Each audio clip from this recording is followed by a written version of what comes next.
Ой, короче. Is that me? Is that me?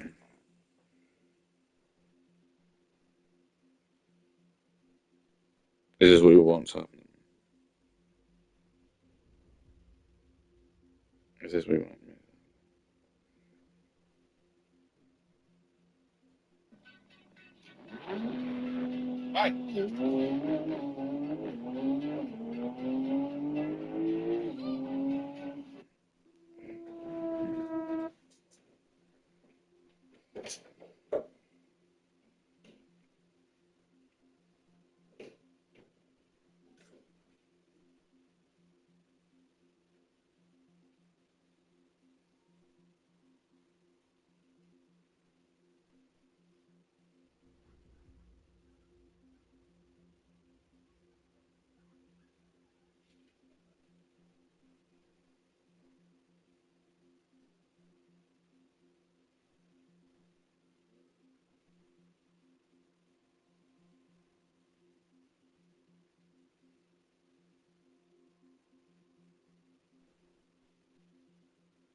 Welcome back to Input Stream.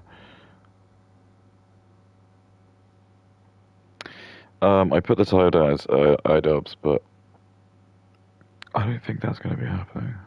That's what I think. Um. So yeah, wick whack, wickety whack. Why isn't it alive?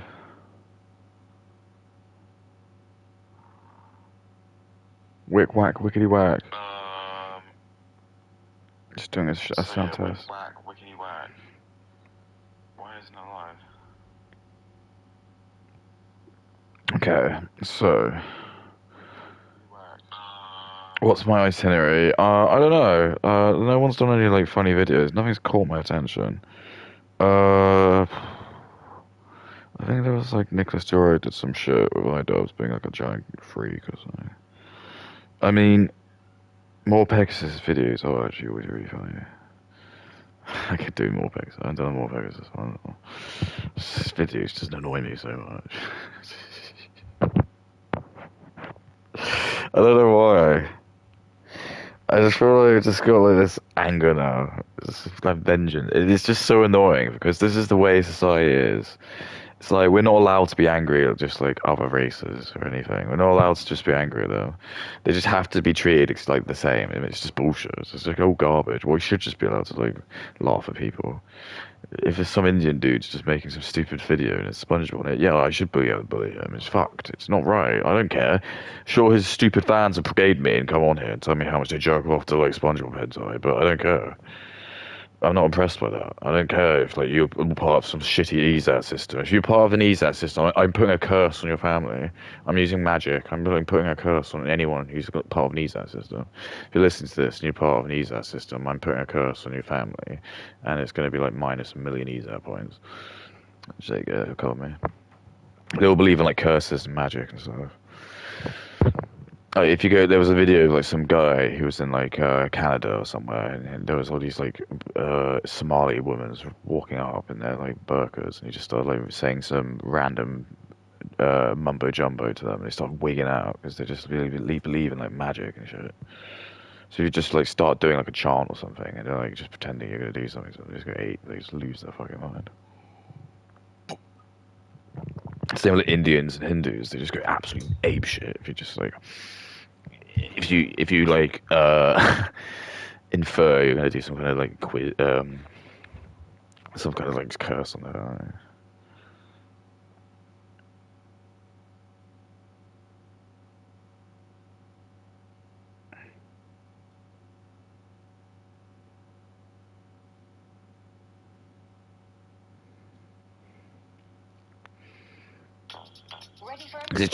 It's just so funny because a couple of like white people that I like follow who are just like really good content creators, and it's just they don't get an ounce of likes because basically what we just found out is like the main zeitgeist of people who watch stuff are losers who've got no lives, so they're going to be like mostly like second and third worlders who just got no jobs, or they just have nothing better to do, so they just live off like the benefits, and they just got to spend all day just watching Hassan or Asmongold. Or I know ironically you could say look I'm doing it, but I'm like it's more fun for me to make it because at least I can use this and talk, and like I play games and stuff, and not just actually just watching myself arcade. And in a narcissistic way, like the stuff I actually say, when I say it out loud, does make me laugh. So I don't. Whereas if I watch Asmongold, I don't really laugh when he says he doesn't really make me laugh. Hassan doesn't make me laugh. I'm usually laughing at them, but no one else is laughing at them. So I'm in the chat and I'll just start roasting Asmongold, and I'll just get banned by an Indian mod because they're like part of the ESAT system. I get really offended. Like, ESAT. You're not allowed to be. You're not allowed to say anything offensive to our king. That's why I think that they secretly love having. There's like I think there's a secret. Sort of like secret skills of like YouTube, and I bet you one of them is to if you're going to get any moderators, just trying to get them from India, because not because they're like tech geniuses, but it's actually just because you know they're going to be like some fucking like slaves, and they're just going to like treat you like some kind of god. And if you ever speak ill of like anyone like Tectone or Nicholas Theorio, they're going to like really use the tiny little bit of power they have to just really humiliation ritual, just block everything. And then he'll just be like, well, it wasn't my fault. It was my over panicky Indian moderator. So I just hate this whole like shit of people just hiding anonymously. I don't like it. I wish we should be able to like see everyone. If anyone's on the payroll, we should just be able to see their face and name very clearly. It just shouldn't be like, it shouldn't just be called something like uh Turtle Roll AA, because that doesn't mean anything. Like, we used aliases back in the past, but we don't do it so much. I want to know everyone's like name. I want to know where they come from. I want to know how much little people are paying them. Because that's all the scams, all the racket. Cause yeah, that's also the other thing of Indians. If you hire Indians, you get like you can pay them like peanuts. You can probably pay them like $5 a week, and I love that. It's like when Pokemon was like talking about that situation about like the guy making jerking off to a video. I literally the first thing I thought was that he's probably 100% Indian. You can just tell. It's like I just would never do that. I don't know. I just think I probably have had like really like deplorable like thoughts before, but I just don't think I'd ever act on them. Or even now, I wouldn't tell anyone. But it just seems again, it's something like a culture like India would do because they don't have shame. So the difference is I would feel shameful for doing the act. Just doing it in myself, I'd just feel ashamed of myself. I'd feel ashamed if anyone found out. Probably feel ashamed that like I violated Pokemon as well, even if like fine. Um, but then to take it to like actually admitting it to her. And that's just like that only comes across as someone who just doesn't have shame in their like in their culture because they just don't care. They'll just have a shit on the floor and they don't care. If someone goes, "What are you doing?" They don't care. It's just not nothing they care about. They don't understand shame. They just always simp to women and they just like and it's the massive psyops. We've just been psyops by small hats that it's like white people, it's everyone. It's not. The Indians are being the simps. The black people are committing all the crimes. Uh, Indians are doing like fraud and uh, just destroying stuff. It's the perfect. Like, it is like the perfect three pronged attack. So you've got the Jewish people who kind of you can't even tell that the thing is like they're white. So it's hardest to tell because they're not always. It's not always super obvious. They're not all dressed up with the Hasidic Jews, and sometimes, especially if they get married, they lose their last names, and you can't always tell. Um,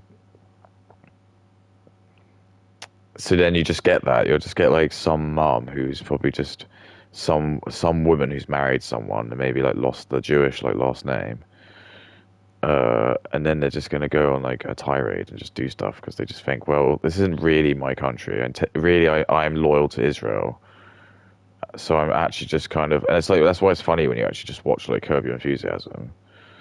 You just actually, if you have that like mindset, he is just like, just feels like he's like some asshole. He's like annoyed because he's Jewish. They don't want to go back to Israel because they know Israel's too dangerous and there's not as good opportunities there and it's not as nice over there because it's all like bombed out or just whatever. So they like reluctantly live in the US, even though like he's really rich and successful. He just like goes around just being a nuisance and just trying to like piss people off all the time and just antagonize things and just like it does. It just feels like this is the sort of thing I would do if I like if I went, I like to use my hypothetical, like like the moon people, the blue moon people, who are just like 1.25 times better than white people. I just go up there, and I guess I'd just be like this massive chip on my shoulder of inferiority, and I'm just going to go around just like talking down to all of like talking back to all the police officers there, because I just feel really like I don't know, I just feel annoyed that like my place isn't like this.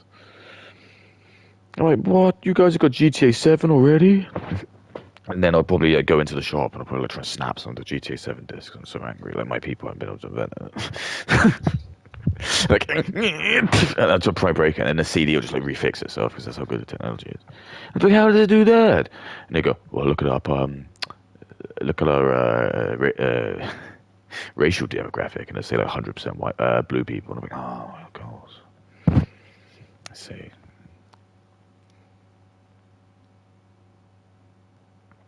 And I go on like their trains, and the trains will never be late, and they're like really fast. There's like these like the super conductor ones, which is just like ridiculously fast.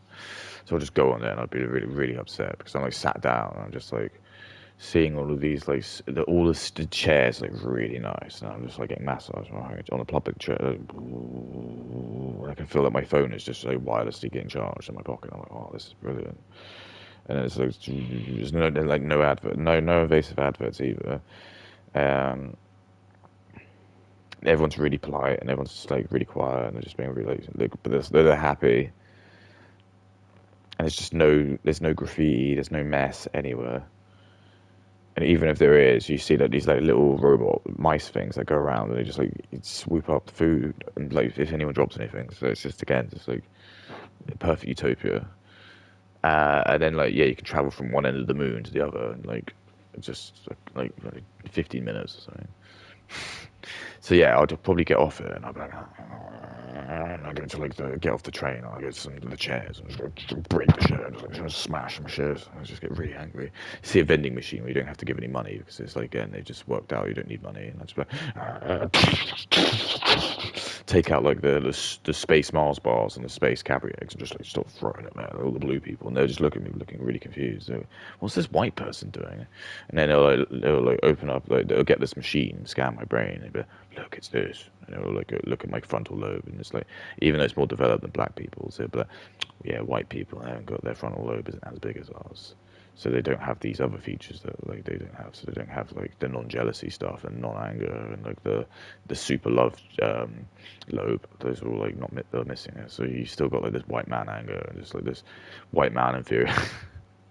So yeah, that's I'm just trying to like do the. I'm doing the thing. What's his face? Though there's Hannibal Lecter. Trying to like think about like what a black guy is doing. Like why is he feeling this way?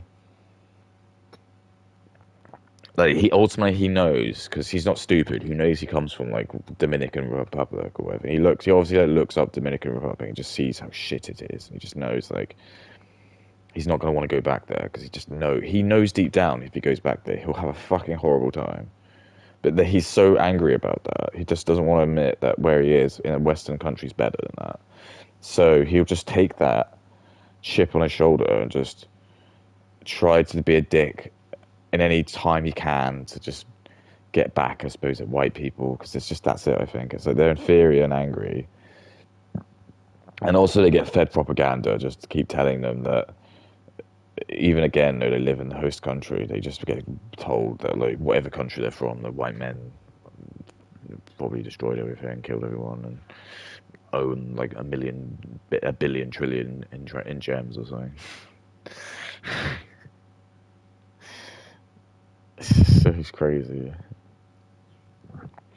There's so many books out which are just like anti-white books, and it's like if I ever wrote an anti-black book, I'd go look in prison.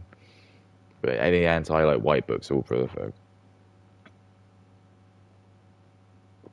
I bet you see what's even more funny is even if I wrote an anti-white book, I'd probably go to prison. It has to only be a black or Jewish person who's allowed to do it. If anyone else writes it like me, I'll just go to prison. Um, yeah, it's mental. But I just think there's this zeitgeist of like a couple of million people who are just terminally online, and they're the ones that like you get like, most of the money from because they're the ones that are actually like probably even though most Indians and people are just going to use the ad revenue blockers, which is the reason why like AdSense is so shit. People just don't refuse. They just don't believe it. They're too stupid to think why. They're always like, no, it's probably just the greedy companies are getting more greedy. It's like it's not. It really isn't. It's just the companies are just back before 2000 and I think it's 2017 or 18. Like that was like when like India really got opened up to the internet for some reason. It wasn't that bad.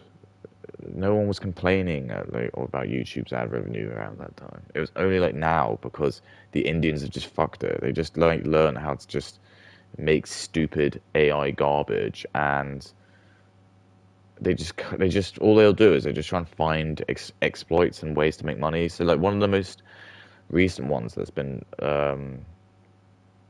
discovered was this shitty one they did with crypto where they just every day on X they just kept doing this stupid "Can I get a good morning?" And what they were doing is there's just like this entourage ring of about 20,000 verified accounts, which were all Indian bots, and they were all just every morning just going around and just sending 20,000 messages to each other. And it was like that was actually like a rumor I said like you could do. I just said like the whole structure of YouTube's broken because in theory you can just do that, and that's exactly what they done. I just did what I predicted. Everyone can just make an account. Everyone just follows each other. It just breaks the internet. I know that sounds like impossible, but I'm just giving you like the example. If there was somehow someone was able to make some kind of like a button or script on a tool where you could somehow just push it, it just subscribes you to like every account in YouTube. So everyone just pushes that. It would just break the internet, wouldn't it?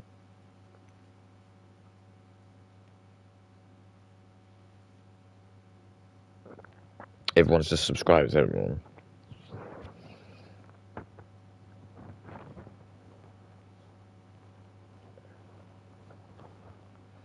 Um. So yeah, it's crazy. So these guys, anytime you just get any of these certain content creators, you have to like tick the right boxes to get into the YouTube zeitgeist. This is the thing that everyone again they and it's everyone on YouTube isn't it? I think they're just not allowed to say it because I know why. So I feel like some of them I feel like are aware of it because sometimes their language they say about it is just it's really obvious. But generally they'll just say things like they're a bunch of retards. There's like a bunch of stupid people. That's very ambiguous. What does that actually mean? Because I think in their head, when you say that, everyone just thinks of white people. The black people are too narcissistic to think it's their own. Indian people are probably just too like narcissistic to think it's their own. And then white people will think it's white people because it's just they project themselves onto things. Other races don't. They're just fucked. But in all honesty, most white people are working. I know this is like the fact that you don't want to hear, but it's true. People bring up the unemployment shit, whatever, but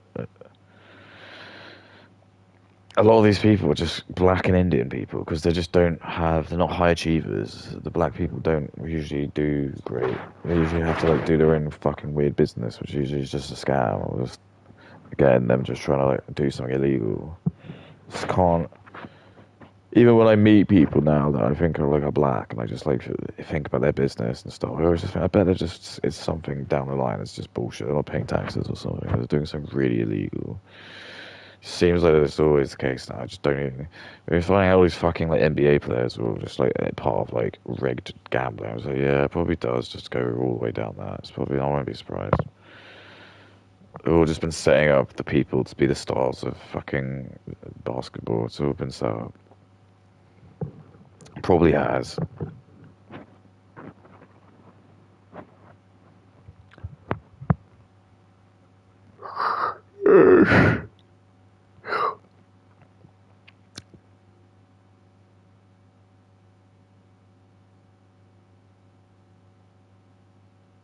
Because like I don't know like how that will work. Because at the moment, I think I made the point. I was saying how it just feels like everything now has just become hypersexualized, or just has a lot of degeneracy in it. And I think someone did make that point. It was probably just because it's since black culture's just been involved in things. Um, so they are just very obsessed with sex, and it's very much like they sort of idolize like prostitutes and like strippers and stuff. They think that stuff's very like cool. Crime and stuff. It's been around since forever. The whole rap culture scene, and then it's just the way it's been, isn't it? Anyway, let's find out what's going on. It's just mental. So it's just again, already why I hate it is just the sole fact that he's still talking about Hassan. He is still talking about the same prick, and he's made like 100 videos to it, and they're all just the same shit. It's gonna be the same kind of shit, just like with a slightly different thing. Oh, he shocked his dog. Oh, he's lying. Oh, he's gonna get kicked off now. Oh, he's all these DMs that show him doing something bad. Blah blah blah. Why? It doesn't matter. He's not. The amount of times this prick has put like a thumbnail which says like, "This is it. He's going," and he's still here. And I said it back in October. Whenever I was like, "This dude is never going. He is like bolted on. He's just absolutely bolted on to this like to Twitch. He cannot let go." He's like the keel of the ship. He just can't. He's just there. He's integral. It's just obviously clear. He's just his uncle with all of his money. He's probably just paid off. Probably knows he's part of the old Young Turks or whatever. He's probably knew Ben Clancy from some Dave Clancy was name was just from um some shit. And they just have some in it as some bullshit. It's just always the way it ends up being. It's just so not. It's not. It's so obvious. He's just obviously got some kind of weird deal going on where he's just got some immunity and he's not really allowed to ever go. But although he doesn't, he's not like being like stupidly over the top, obviously, and just like deliberately going too far. It's just like the moments he has been caught out, obviously he should have been removed, but it's just clear that he's got like. But I don't even know. I think Twitch is fucked. I think streaming culture's fucked. I don't think like many people think it's cool anymore. It's just really lame. The only people who think it's cool are just like again these low, I'd say low members of society, just unemployed, very stupid people who they're useful because they're like cattle. There's loads of them. There's just like loads and loads of them. If they all just watch stuff, they can get. You can just chip off like a 10% of every single person from watching. That's enough. And it's like until we like ban that, we'll just stop being able to do that. But they never will because it's just money, isn't it? But it just seems to just at the moment it's the same shitty streamers just doing uh, the same shitty stuff. They're not saying anything interesting. They're never like saying anything like insightful. It's not funny. It's just that maybe they're going out and doing interesting stuff, but they're not very interesting. They're not very funny, I don't think. Always just black guys, always. There's never any, barely ever any white people. The only like white representatives they have is like Nick Fuentes, who's like some kind of closeted gay guy. Um, Clavicular, who's just some fucking meth head who like smashes his face in with a hammer. Um, Asmongold, who looks like an Easter Egg Island statue. Tectone, who's like some bold freak. Nicholas Duro, who's like some fat goblin dude. Um,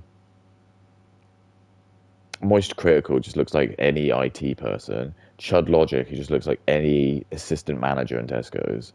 Why do they all look fucked? Why is there just like no like good looking dudes? Why is it like we just had a period of like even up to like the 2000s we just had like nice good looking like white dudes, and now we're just not allowed that. We just always have to have like ugly Ethiopian black guys or like really like sunken in eyes or fucking chipmunk extra Emily looking fuck. Why do we need this?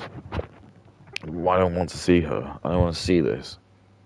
She can make video content in China. She can do that. There's like their birth rate's really low there. She should go over there and try and help. A series so goated. Even Doritos subscribe. Even Doritos subscribe. What does that even mean?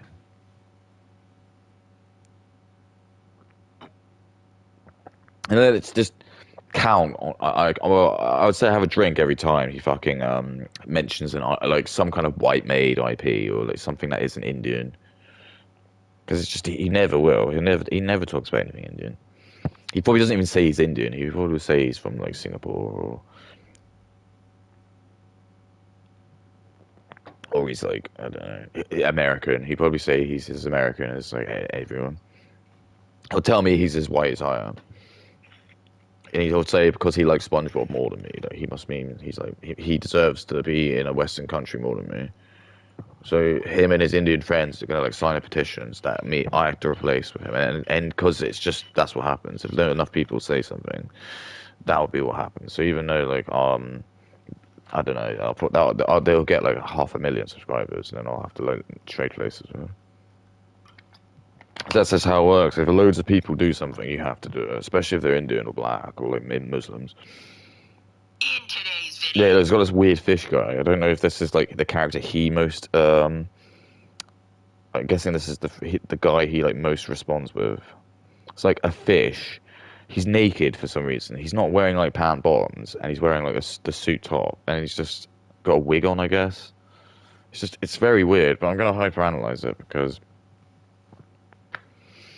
this is just where we are. I was growing up as a kid, and we had like cartoons or whatever, and you just thought sometimes you watch them, you're like, this is a bit strange, but you kind of gave it merit because you thought, well, it's been animated, it's been made, there's been a vision, some effort to it, but this is just nothing. This is just literally like nothing. And I know people are just going to be like, well, don't have to watch it, which I never agree with anyway, because that's just like saying, oh, don't have to report crime if you see it. Just bury your head in the sand. Just don't need to do anything. Just very brown person thing to do, isn't it? Just if you see someone get like who's been stabbed in the street, don't help them. Just fuck off. Like you don't want to have to sit and talk to the police. That's bullshit. Fuck them. It's like, yeah, you don't have to watch it. Well, yeah, you do. It's like if my kids are going to go and watch stuff, I want to make sure like the stuff on there is good, and I want to do that on the internet as well. I just want to make sure these people who've got like these weird communities of probably anti-white people, I just got to make sure he's doing all right. There, I don't want him to, because it's happened with Angelina Skov. She's like some lesbian Irish woman. I used to just watch her videos, and I used to always report her every time. I don't give a shit. Fuck her.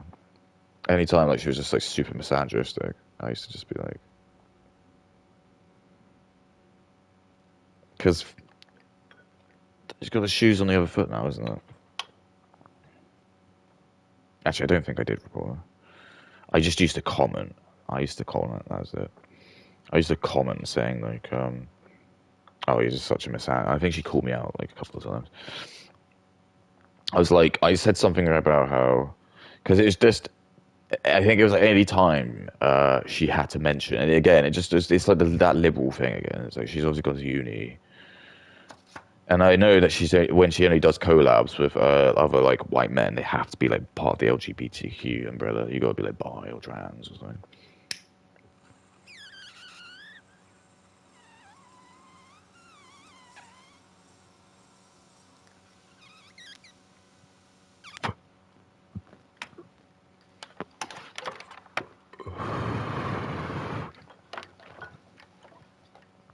And any time she do a story, and some like a man would be involved, she just instantly like starts sighing and then being like, oh, it's always a man. Massive spill. She's always like chastised for it. You get the sisterhood will come out going, don't you dare talk to my queen, Evangelina. I love her. That's what you do that's what you do when your celebrities get attacked. You have to get really angry because how fucking dare you? How dare you go after some random person who's like famous? And makes you laugh, ergo they have to be like protected and they're the most valuable things in your life because they do something. It's their job to do something that you like. Therefore, they become the kings. It's not like you're going to do that with, as I say, any of your firefighters, any of your doctors, or any of anyone who works in the infrastructure, putting the electricity on all the time, stuff like that. That's just expected, isn't it? But when you watch someone who you expect to be funny, and then they are funny, what do? Oh, well, they've become a celebrity. You love them, don't you? You really love them. Give them all your money. It's just that's it, isn't it? Even though that's their job is to be funny, you give them loads and loads of money. But then when you go to someone else where they do a job, well, you just give them like the accepted amount because that's what you do, isn't it? But when they're famous, no, they don't have a cut salary. No, you give them as much money as you want because that's the point, isn't it? And see what I'm saying? It's just stupid. It makes no sense. Just if you really think about it, it's just you could just absolutely tax the fuck out of entertainment and sports, and you'd probably make loads of money back. But they don't want to do that because guess who? The people who are rich, people in entertainment and sports. They don't want to do that, do they? It's like every time like I heard like the news anchors on the on any of the fucking legacy news like channels, they never ever will like. Anytime there's any talk of like there being like a tax hit on like people in their like the six-figure salaries plus, you can always tell that they're all pissed off because they're all going to be on that. If you're going to be on like public-facing TV, you're probably going to be on that. And always just as soon as they're doing like talking about taxes to like rich or anything, they always don't want to talk about it. They always want to try and move on and blame it on immigrants or something like that because they just don't want to. And that's it because this is why like the taxes on the rich are like so. I guess they do happen, but they're not. They're more seldom because guess who the people making the decisions are? The people who are rich. So why would they want to tax themselves? What you're going to get like some prime minister who's just come from like nothing? Probably not. Yo, Hassan is back and is in full-on conspiracy mode. He's crying about Reddit, claiming that every post against him is botted. He claims He's crying apparently. Oh my god, he's crying. This is just dead ass, man. It's fucking dead ass.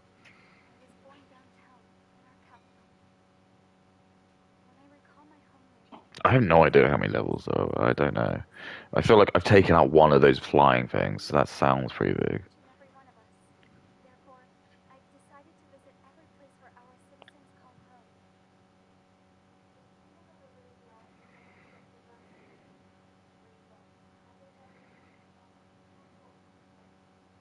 Euretia. Or Urethra. Hey look, I got my fan watching. Welcome back, my friend. I don't know who you are, but I see you coming in, and I appreciate it. We're in new territories now. Literally in new territories. The destruction of one of their arsenal birds has significantly reduced You think? Idubbbz's air defense network. To be fair, that thing, if that thing did exist, that technology, that would probably work. I don't really know what that shield did. But it's probably pretty good. Reacting by attempting to activate the ballistic missile base in the Although I don't know how like powerful it would be with the propellers. I just felt like that was a bit pissful. resources and people into action, and have already entered the final stages of a launch. What kind of rockets are those? The missile silo is deep underground. To destroy it, we'll need a bomber to drop a huge deep penetration bomb. Oh my god. Unfortunately, that airspace is Oh, how great. How great. bomber to hit the target accurately. Oh right, so oh fuck. So we're gonna have to escort. We don't have that option. So, we will be the bomber's eyes and find the missile silo. You'll all be equipped with targeting pods instead of special weapons. We need you to fly at low altitude, visually identify which silo they're activating, and acquire it with your targeting pod. Once you press the firing switch, the bombers will drop their payload based on the location data provided by the targeting pod. You will need to keep the silo in the center of your sight until the bomb hits its target, or else it will miss entirely. It takes a high level of airmanship to properly guide these bombs to their targets while flying. Naturally, we assume the enemy has positioned anti-air artillery and aircraft in the area of operations. Mental. Actually mental. Additionally, we suffered human and material losses in the last battle. The Cyclops Squadron will sit this one out. Trigger, it's up to you to make this work with just Strider Squadron.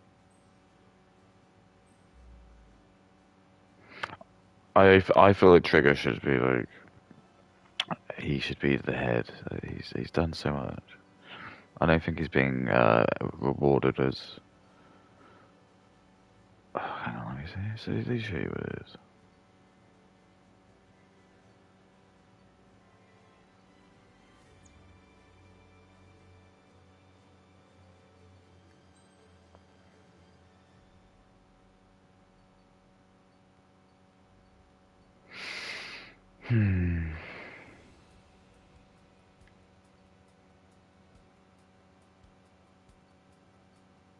Now we're playing far.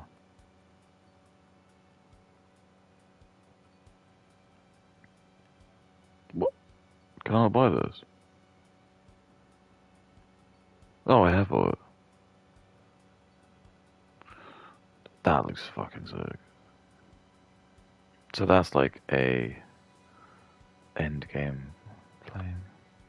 So there you go. So that's pretty good as well. So I probably want to get this.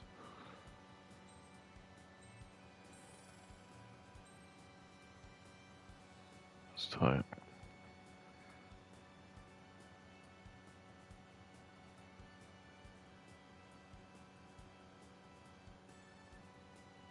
That's really good. Where the tree dies.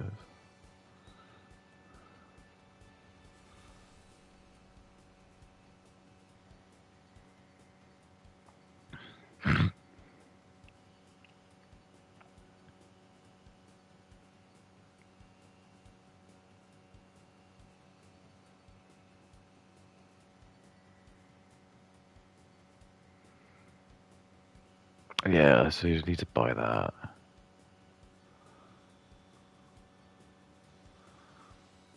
Those are really good.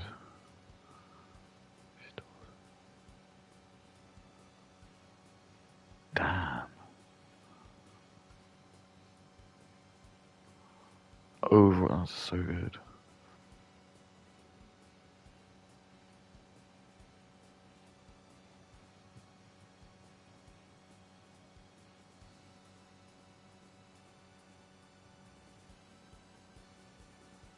Oops.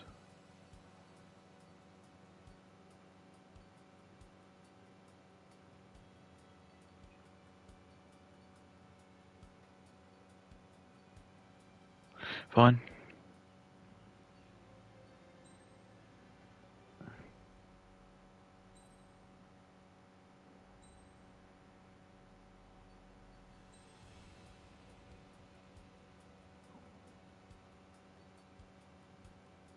What was that go again? Yeah, very windows. Fuck your roll. Wait, actually no. Special missile. I don't have any special missiles. I don't have any lasers.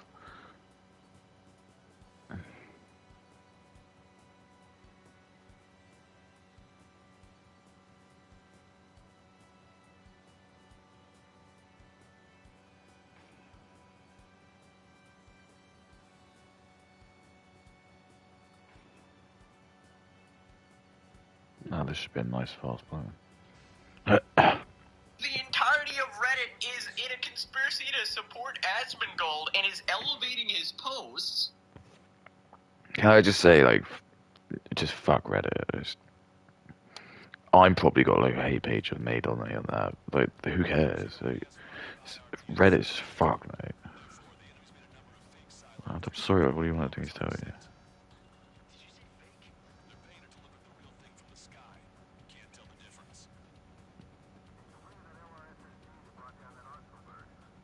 Reddit's just fucked, mate. In order to use the targeting pods, you'll need to change weapons first. Try to align the missile silo in a circle in the center of your HUD. When you're lined up, hit the firing switch and the bomb will drop. You're gonna need to keep the silo aligned until the bomb hits. The enemy set up anti-bombs in multiple locations. But yeah, this is just what you need to learn. There's like two types of people when you're online. Okay. Target destroyed. Keep the targeting pod trained on that silo until the payload is delivered. The bomb was off its mark. The target is still standing. Dropping another bunker buster will take some time. Aim carefully.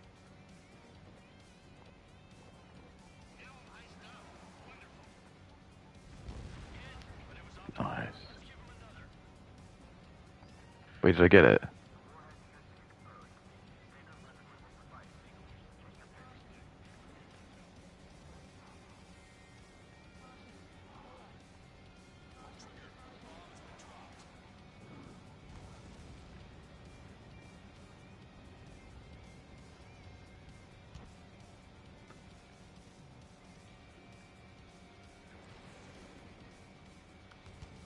What?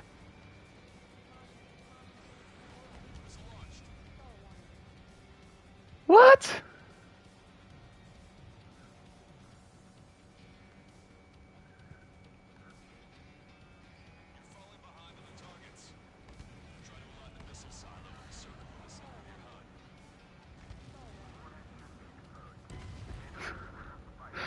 Sorry, I don't know what I'm doing. I do know what I'm doing. Yeah, I guess you gotta do it twice. Sorry, guys, I just didn't know how to use the weapon. I didn't know. My first time. He's off his meds. Yeah, right. Every time he does SpongeBob meme, I'm gonna like have a sip of my drink.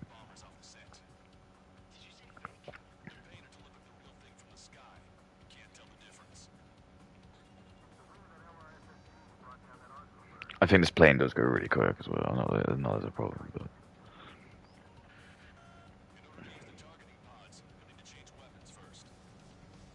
this would be sick to play in VR. I'm not even gonna lie. I'm not gonna like sit here and pretend it would. It would be fucking sick.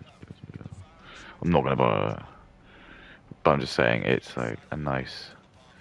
It's nice they didn't make the game feel like it was for VR. That's the worst thing. So I really appreciate that. What do I mean by that? I just mean like sometimes when you play these games, you can tell like, do you know what I mean? What I'm trying to say is like, you know, when you see Connect games and you can just like Xbox Connect, you can just obviously tell that like the whole shit is about some crappy fucking, you know, I hate all that stuff. Take it. I watch porn. That was very close. Okay, wait, where is it?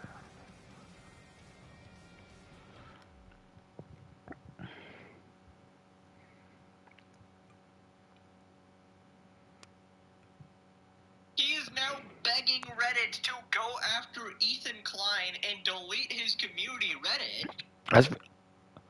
I don't like mind watching Ethan's videos sometimes. I'm not gonna lie to you. Like, they're just pretty fun to put on while I'm at work.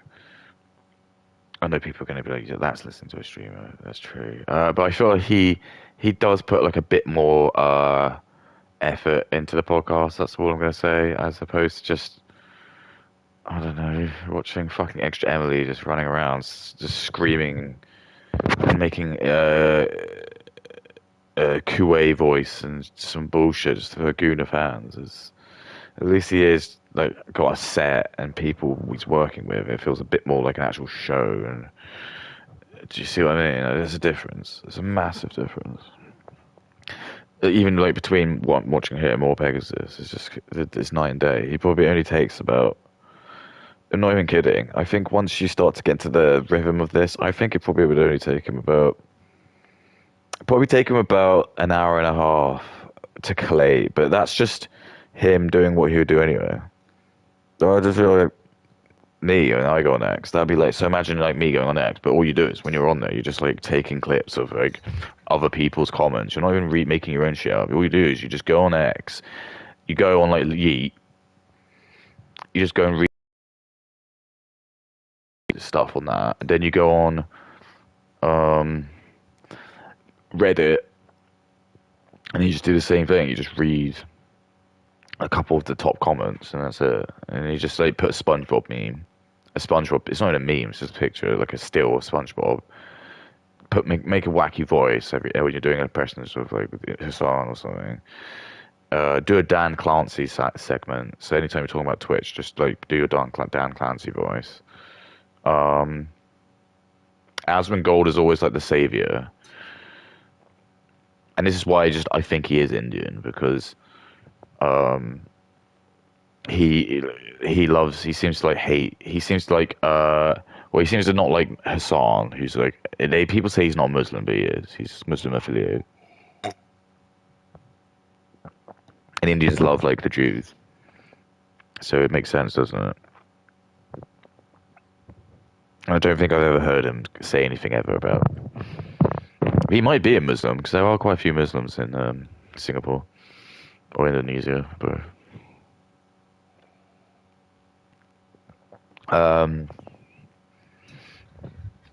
yeah, I don't know. It's just this is like these are the people who love Asmongold and Moist, because I look at Asmongold and Moist and. Like, I'll be honest with you, I'm a white guy, and if I saw someone like Asmongold or Moist at my around, which is not that hard, because they're not, what I'm trying to say to you is they're not like outstanding looking people. They really are not. Asmongold just looks like any other person you would see at like a Magic the Gathering tournament, and Moist Critical just literally looks like anyone from like go to like a metal bar, or go to fucking I don't know tattoo parlor or something. You're probably gonna find people like Moist all the time. It's just they're not special in my opinion. They've just been made to be special because they were picked up by an algorithm because they were so real. But that doesn't mean they're celebrities.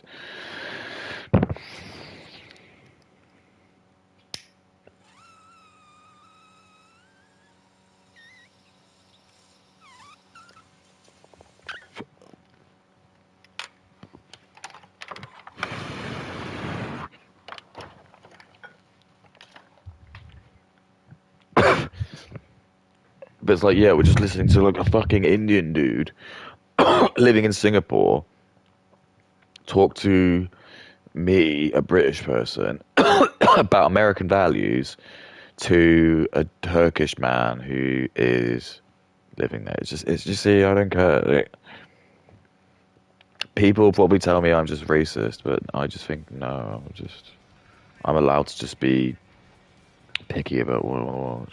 Sorry if I don't want to watch your shit. Sorry. That's so cool. Oh god, I'm being fucked.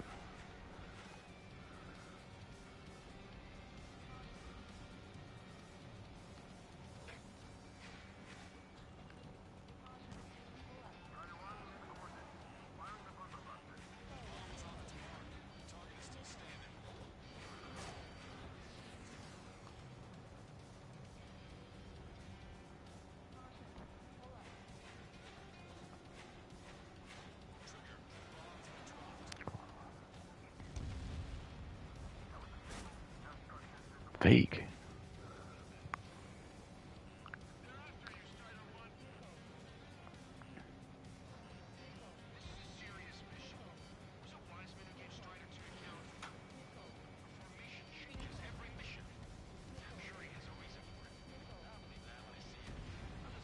Damn. I sure just got fucking hit by that.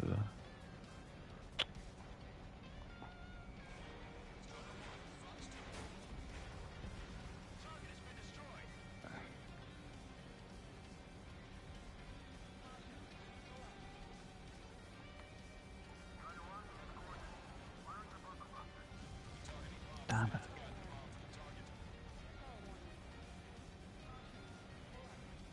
Oh no, this is ridiculous. I'm like too fast.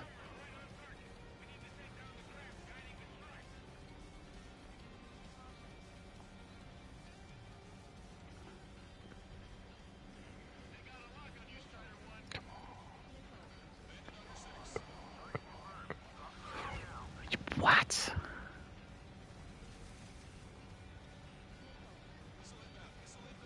Don't have the time for this.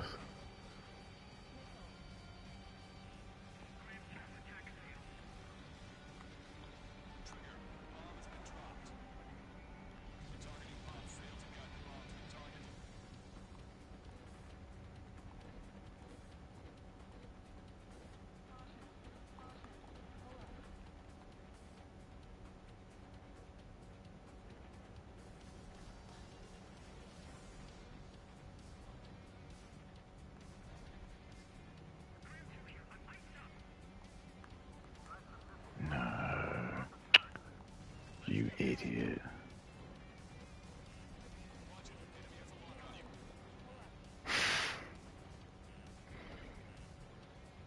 See what I mean? It's just like every mission you get, they're given a new toy you gotta like fuck with.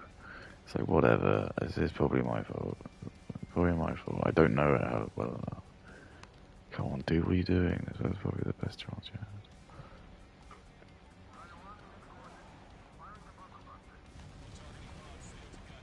Actually ridiculous. I just can't do it.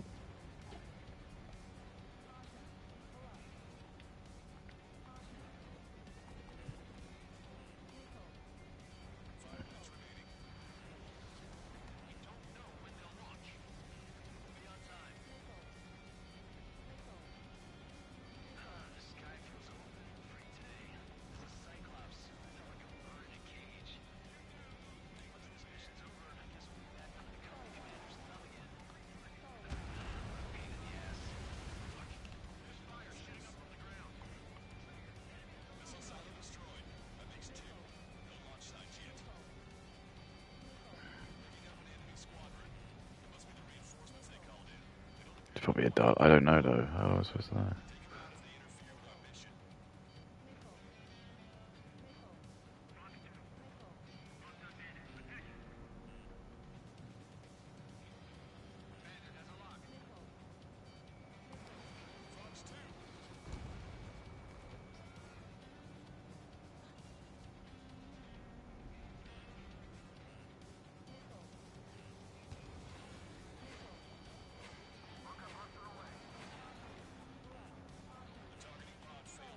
Where did that go?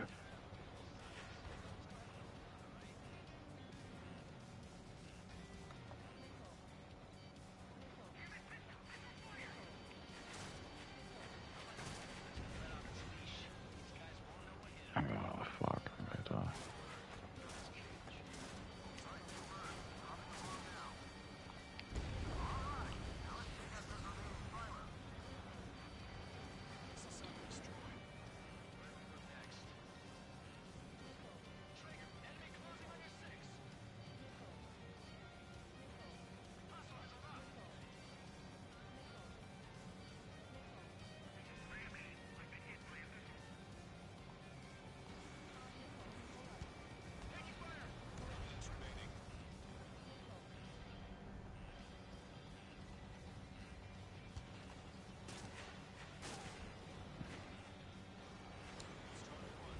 Damn it!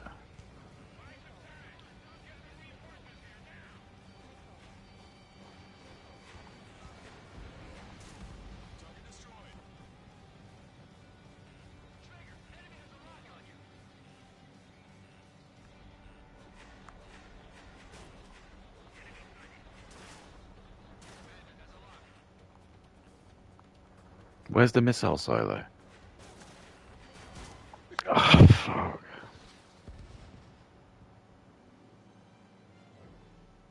Okay. He's trying to bribe Reddit with spicy pictures of himself? Ew! Roman Emperor, excuse... Yeah, excuse me. Exactly. Again, like, nah. Again, I don't know. He sounds retarded. He looks fucked. Like he actually got play. He got played the game with a kid, and the kid was like, "You sound like an actual fucking idiot." And I was like, "Yeah, the kid's a genius." Because again, only people who love XQC are brown people, people who don't speak English very well. People like more Pegasus out of like maliciousness because they secretly know he's a freak because they don't want to put like a good massive 6'6" Chad. They don't want that because then like all the white women will probably like want to like fuck him. They won't want to fuck people who are like Moist Critical, more Pegasus, would they? All right, okay. So that's the dot one.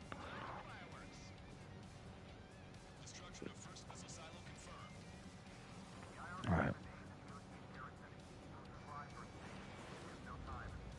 Nice one, you idiot.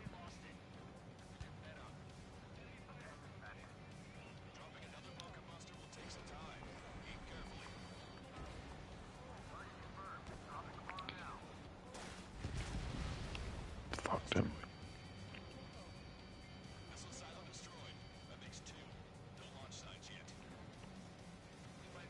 Okay.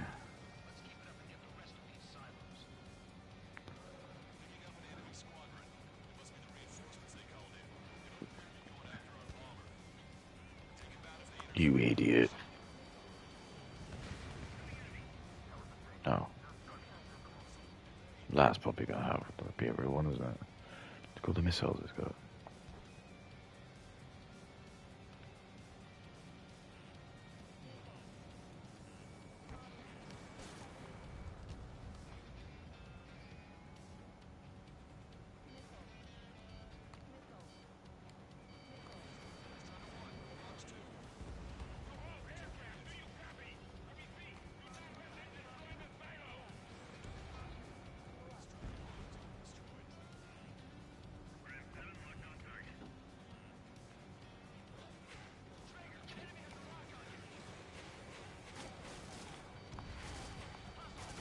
Don't be dumb.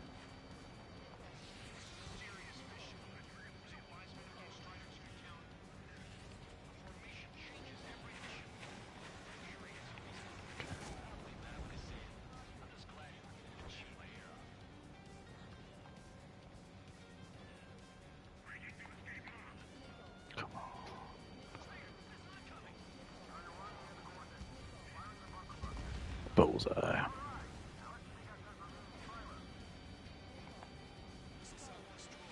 No. Are you kidding me? Are you kidding me? Oh, that's like how much better. Oh. C has responded, calling Hassan a clout-hungry crybaby. He calls out Hassan for trying to divide streamer community. All of these people, by the way, have no kids. I'm just gonna write for that out there. That's actually what I'm just more fucked about. There's just like this weird wave of these assholes now who are like coming out into their 40s. Even like XQC, he's probably coming into his mid. I think he's like my age actually. I reckon he's a bit older. XQC. Oh, he's only 30. Okay, well, still, I mean,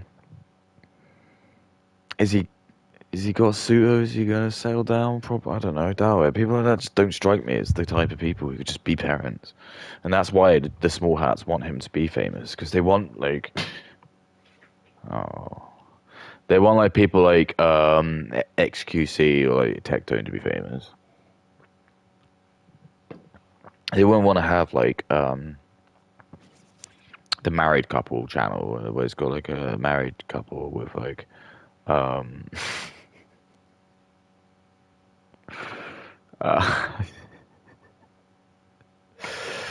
like the kids and it's just a family and they don't want that. They want a bunch of fucking losers who are just like, literally this is just what the small hats have done. They've taken a bunch of losers and they just managed to make them cool.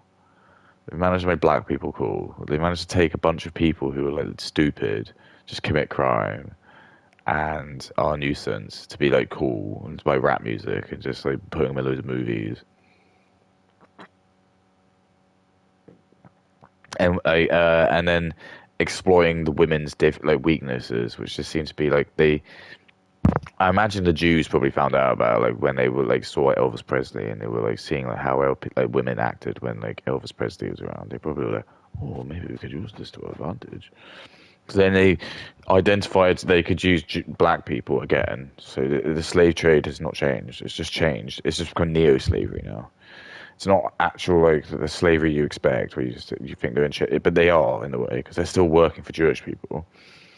Because they own all the record deals and all of like the like Aiden Ross, and, like all the streaming stuff. So what they do then is they just like stream for them. And you just know that like they cut them like really bad deals because they'll come from nothing. These guys will just come from like nowhere. They'll come from like the fucking streets. So they'll just get a contract put in front of them, and they just probably don't get a lawyer because they'll just be stupid and they'll just be suckered into it because Aiden Ross will just use these the common sort of manipulation techniques where you just sort of like force them, say, yeah, you don't have time to get a lawyer to read this, you need to sign this now or I'm not going to give it to you. Because if you're smart, you say, no, why? If you really think I'm talented, why would you not let me take it home and read it? It seems like a really weird thing to do. I don't want to sign up with you. He'll say, well, you'll never get... And they might be able to do that, because he might be able to, like, blackmail you by saying you'll never get big in this town again. But then, that's just reality, isn't it? You just got to, like, then suck it up and say, oh, well, maybe he's just lying. He won't. It's business, baby.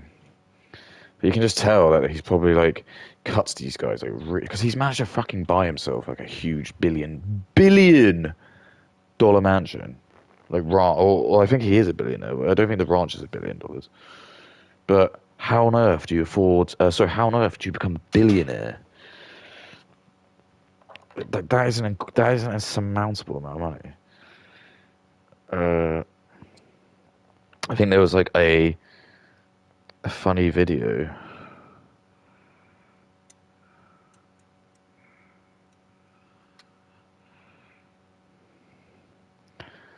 It was I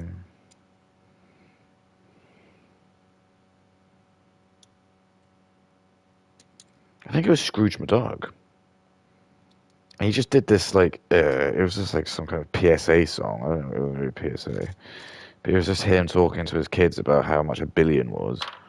And then no one could quantify it. And no one can quantify it. The human brain isn't really designed to be able to quantify it. you just hear like a billion and you don't really know what a billion is. I don't think you really have ever seen a billion of anything. Even when you have like a massive stadium of people and you're like, how many people is that? That's probably only going to be like 40,000 people. Or when you see like the Woodstock Festival, maybe that's like 200,000 people. But then you think about when you had these massive wars that happened in the Roman periods. That would have been truly a marvel to see. If you did have the ability to just be like a fly on the wall, just like witness these battles, I think that would be something to behold. Just in terms of the sheer number of just people who would be voluntarily happy to like just go into battle and just die. There'd be so many of them. There'd be absolutely millions and millions and thousands. They'd all just be like happy to die for their gods. You can just imagine how fucked it would be, like in terms of just like whatever we have expected, we'd probably just be so disgusted by actually how brutal like these sort of fights would be, because they always did kind of every time we went and did history, I always was like wanting to ask more about it because the weapons were always so badass.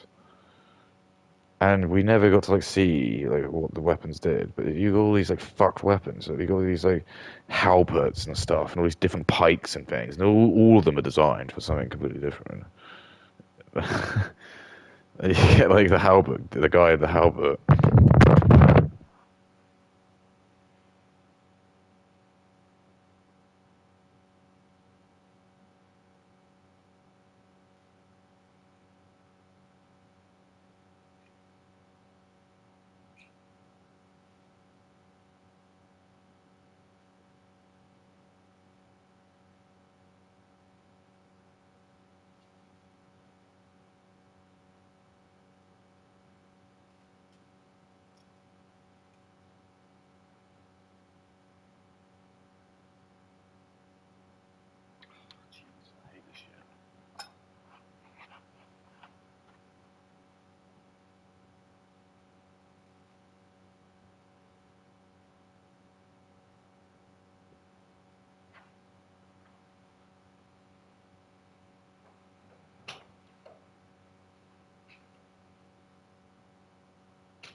Yeah, like the worst thing. Like if you do smoke weed, it's like the cleaning part of it is grim. Just the resin is the worst. The resin it's just the stickiest shit known to man. Like you deal with some fucking horrible shit, I think. Like, but just like anything like the weed is the worst. Anything like resin is just really bad because it gets really when it gets hot, it becomes really sticky and wet. But then as soon as it gets cold, it just becomes really like hard as like wax. And it just makes it really annoying. Like, because then when you try and clean it, you gotta like. And it's not even that, it's really, really thick and sticky. So what ends up happening is you just have like the flue for like the bong. And that's not actually that thick. It's probably only like a couple of millimeters wide, maybe like half a centimeter. And just every time you're smoking the bong or just like the weed, it's just all the gas that goes into the when you burn it, like all the smoke that goes into the liquid, so because that's what the bong is. It's got like the water, and the whole point is it's just meant to use the water to kind of filter it out, or just. I'm not actually really sure what 100% what the I mean, the war does do something. It just fills out some of the impurities or some shit, because it just gets, the war starts to get really grotty, because obviously and then you suck it up. But it's obviously once when you're burning it and it goes down,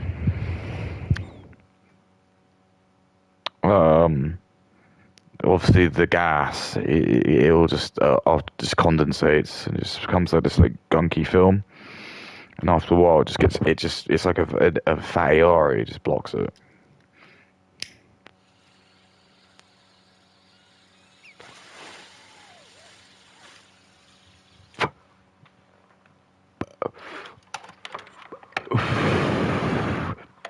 I'm not even kidding. It's probably exactly what it's like when they have like.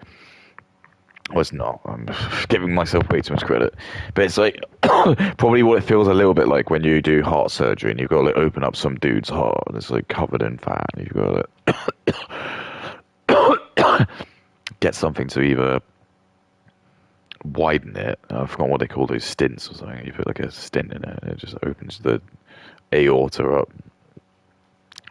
Or they actually can, I think now, potentially open up that for the vein, and they'll just can clean it out. Which is mad when you think about it. Sometimes when you do see like when they perform surgery, they are like really rough, especially like when they like take your guts out and stuff. Sometimes when you just see them push it in, they do just like literally just kind of like shove it in, and they're not like being like super precious about it. They're just kind of like, yeah, your body will just figure it out. Once you sort of stick everything in, you just like close up, you just get in everything. They just work it out. So I was just watching like this guy, and he was like, because your intestines are obviously like so much, and he's just like when he was trying to like put it back in the person, he was just like kind of like just grabbing it, just kind of like putting it in like that. And I was like, there isn't any like safety or any precaution, and you gotta be careful. You're gonna push like stomach into something. No, you just shove it in. It's okay. And claims that he only supports iShowSpeed because he's popular. Hassan is. No, I'm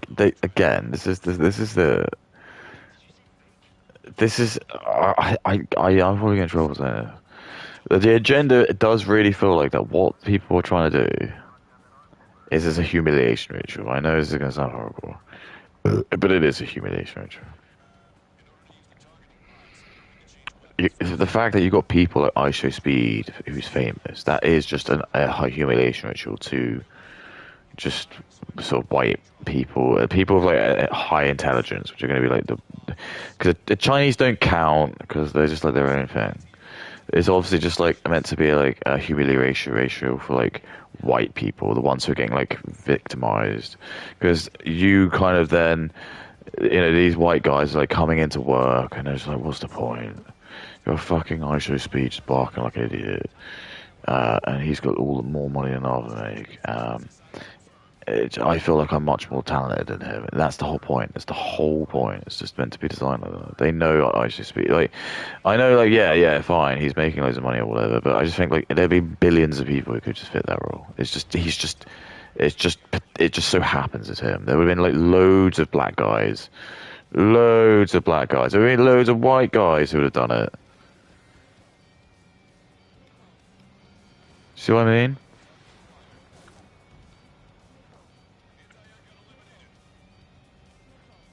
He's not really doing anything. Like people say, like he's breaking the boundaries and stuff. He's not. He's not like learning the facts, and he's not like telling you stuff that's really educational. It's everything around him is that being told, but it's not really done in a way where I don't think anyone's going to really remember anything. I don't think anyone's ever going to remember any of the food he eats, because they just don't really talk about it or show you how it's made or anything. They just kind of like put a plate in front of his face and he eats it. And he's never really sure even what it is. He's always just like, what is this stuff? And he's like, oh, my team tells me it's vegan. And he's just like, what is it? He's like, what are you eating? I don't even know what's called. How do you spell it? You've got interesting things about it? No. Okay. They don't care. It's not the point. For them, it's just because there's a black guy. I'm not even kidding. This is what we're all just learning. If you had a choice, and a certain demographic have learned that as well. That's why they don't bother white celebrities anymore, because they know like white celebrities don't always go for white people, but they know if it's a black guy every single motherfucking black person is gonna like just vote for them because they're black, because it's just the tribal thing they do. It's just it is.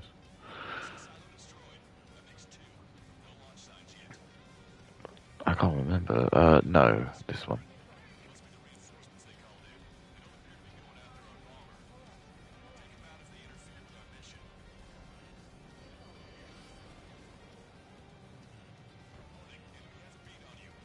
Okay.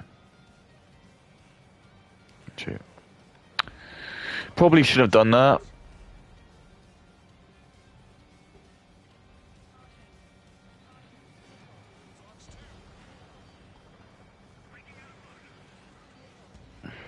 Hits. Didn't even take the helicopter out.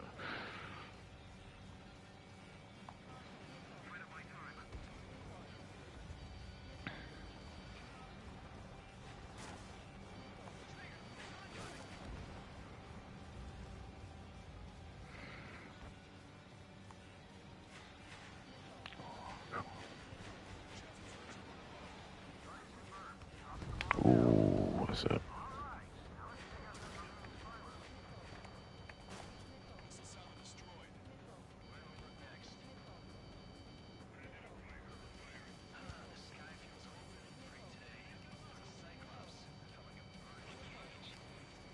Oh, you fucker!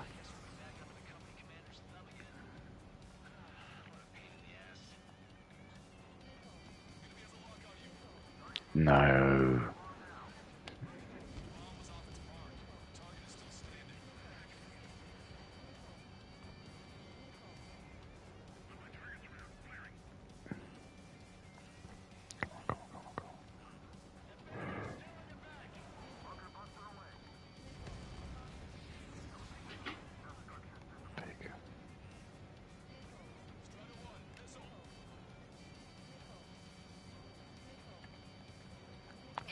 Shit. They're all chasing me.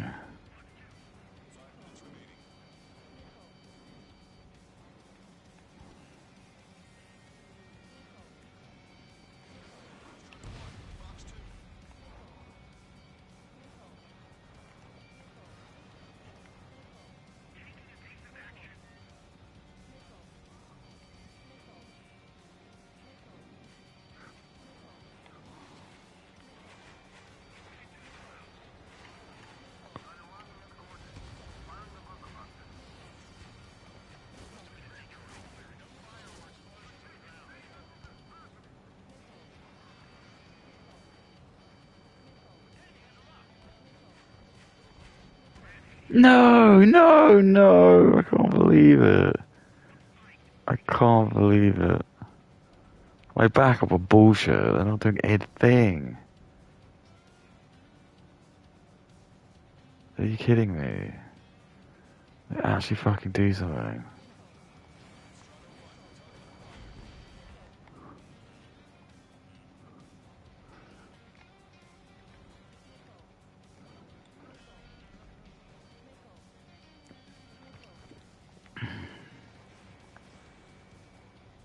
No, you idiot. You really should have gone for that.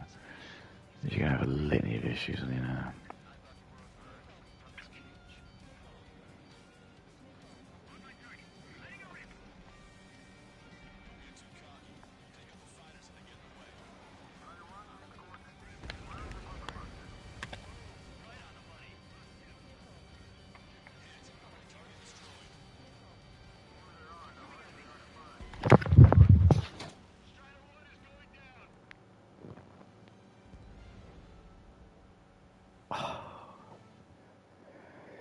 Bloody hell. What can I say?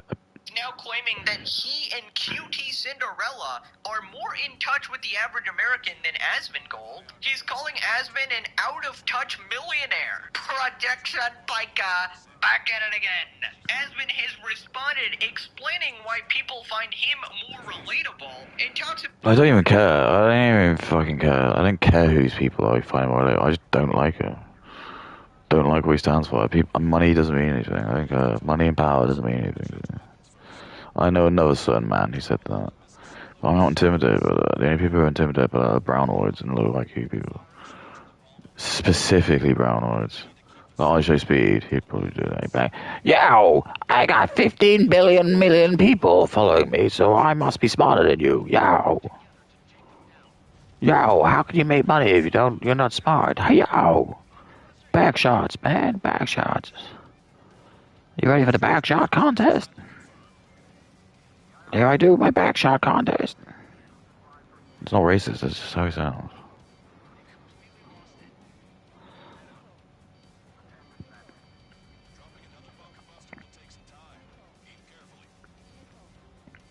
See, that's not racist, it's just how he sounds, dude. Shit.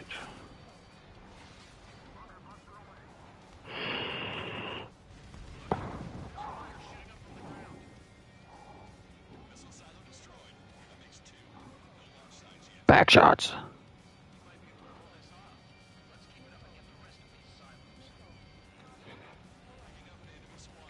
I can't believe this.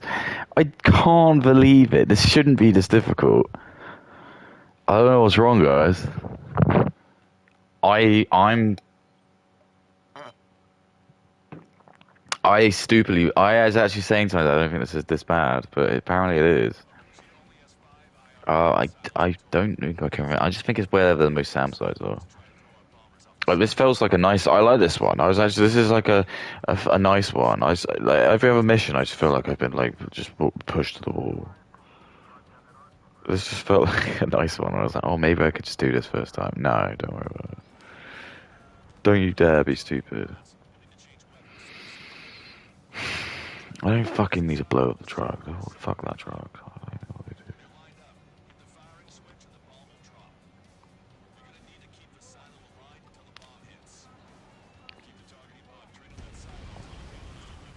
Okay.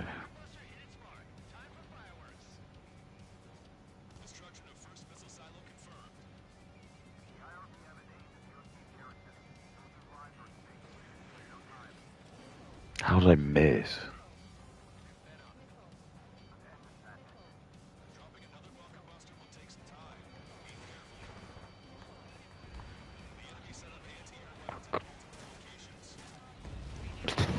That was way too sketch.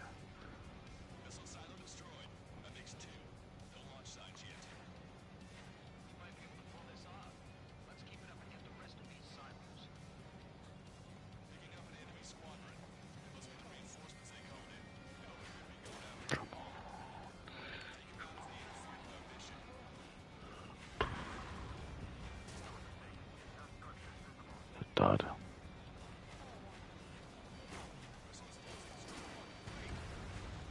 I just got hit by 2 rockets at once.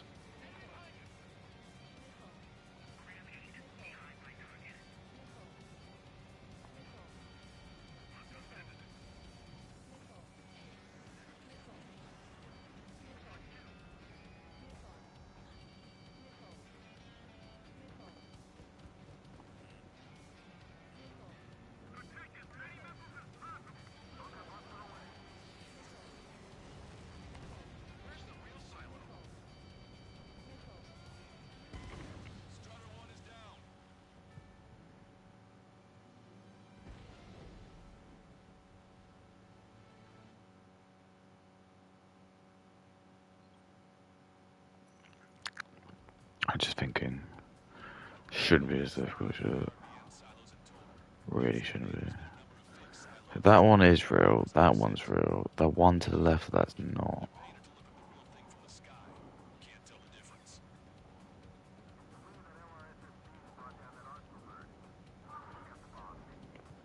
About how he hasn't changed since he got rich. Subscribe or Hassan sends you his spicy pictures. Your code. I can't do it. That's too much. The cringe is too strong. We're not allowed to say that. For some reason, we're not allowed to talk about that. Because there's Indian fans that tell me that it's not cringe. But it is cringe. This is why, like, Indian culture is cringe, dude. What's happened is, it's like, we've not been allowed to bully people. So we just have all these, like, fucking simpy, like, Indian guys just going around doing shit like this. And no one's, like, telling them that it's fucked. Because I guess, like, the only people who do tell them they're fucked just end up being, like, as they say, like incel losers, you need to have like some good-looking dude doing it, otherwise it just doesn't matter. It's like what I seem to learn. It's just like if you're not good-looking, your opinion just doesn't matter. Only if you're like good-looking, then people will like actually like care what you say.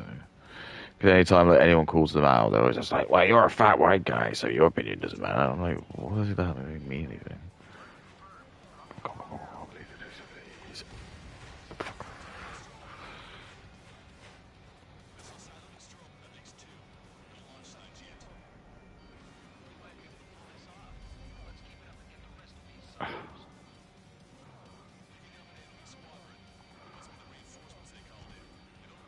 Fucking hate this. This is miserable as fuck.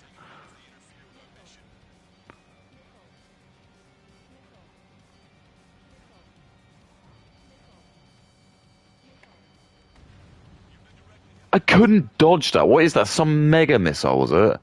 Why can't I dodge that? Oh, fuck this. I fucked it. I fucked it. Okay, here we go.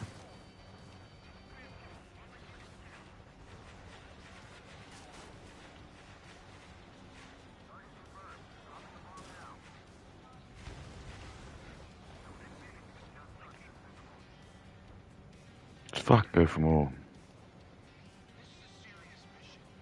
Fuck it, we'll do it live.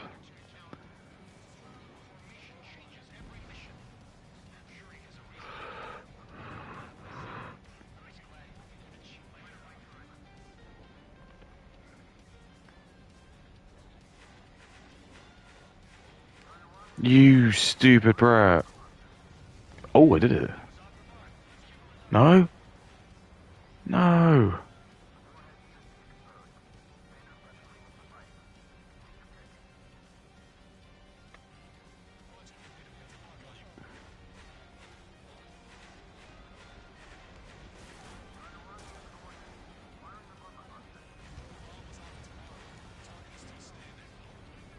No.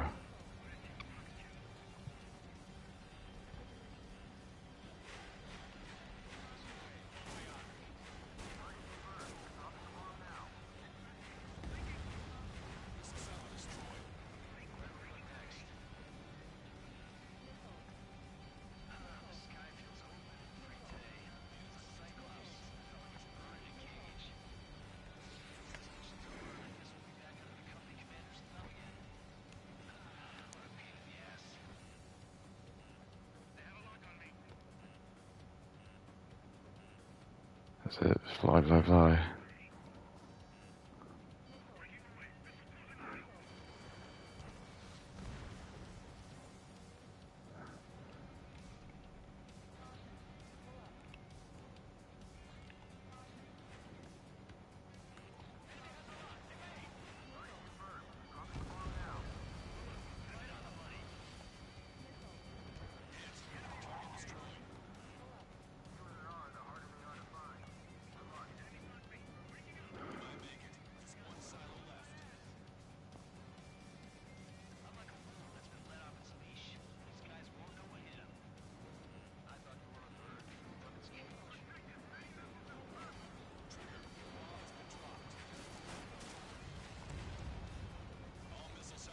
Yeehaw.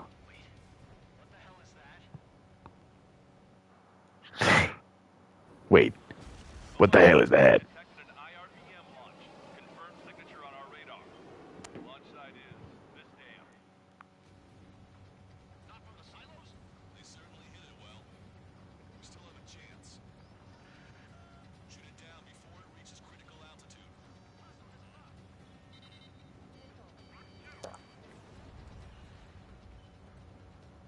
Missile closing! Break! Break!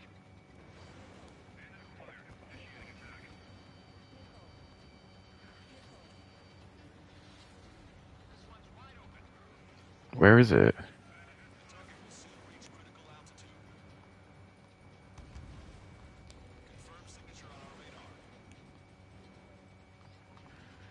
Take that. Whoa. Another launch. Take it out.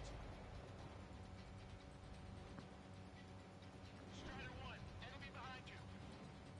Fox 2, Fox 2.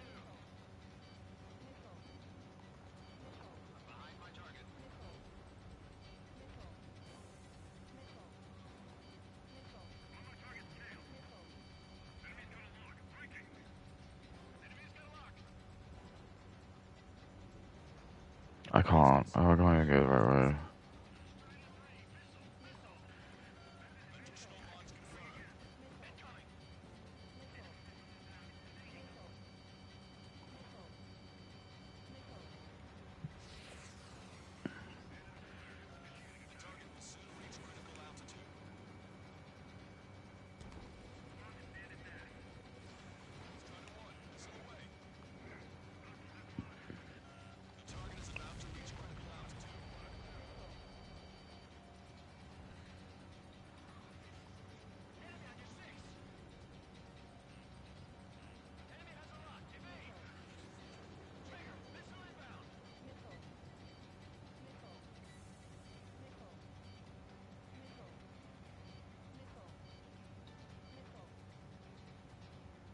Yeah, suck my dick, missiles.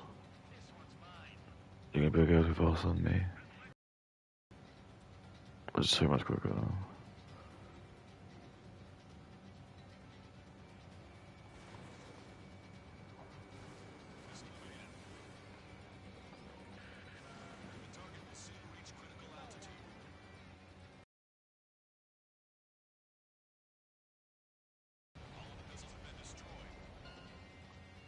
Oh yeah, lick my massive scrope.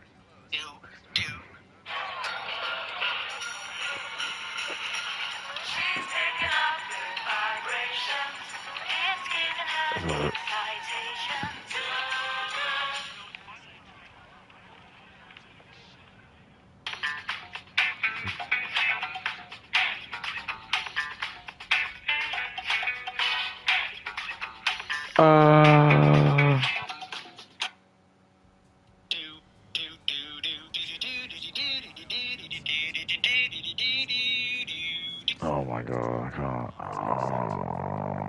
Oh, I cringe. We need to bully these people. This is it. We're back at the year of the bullying. The age of bullying is back.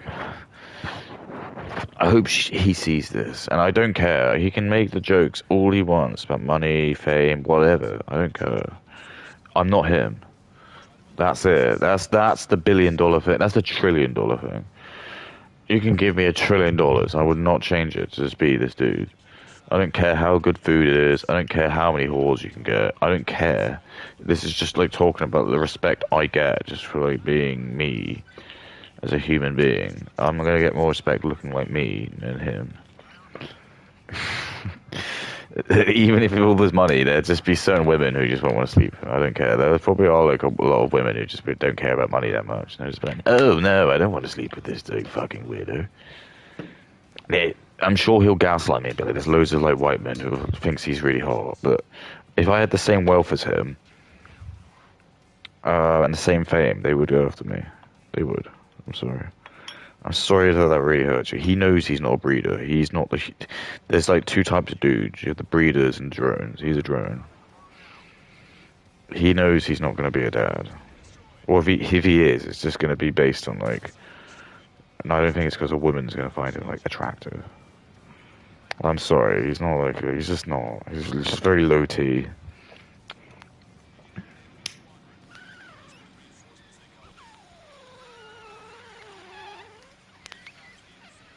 And again, I wouldn't say anything to him if he was a no one, but he's not. He's famous, and it's like I tell you, if you want to be famous, that's great. You can have all the money if you can make it, but this is the problem. You're gonna have fuckwits like me, and I'm gonna make fun of you, and I it doesn't go anywhere. It doesn't matter, but I'm gonna do it. I still tell you, you're fucked in the head.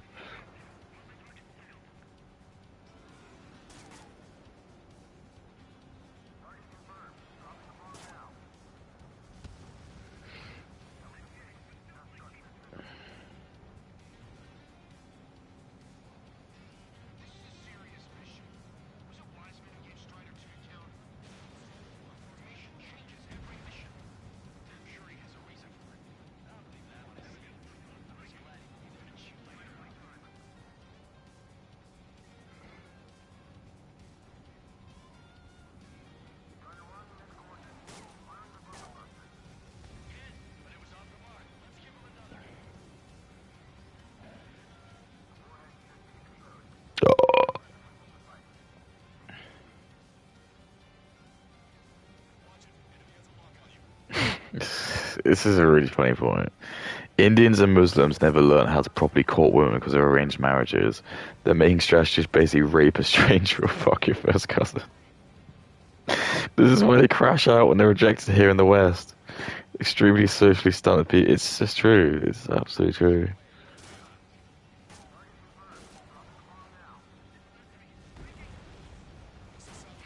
A Kuwaiti female author wrote about gender segregation causing Arab men to lose their virginity, having anal sex with pals, then once married, insisting on anal with their virgin bride, which most girls reject. That's why Arabs are usually bisexual. The author had to flee the country.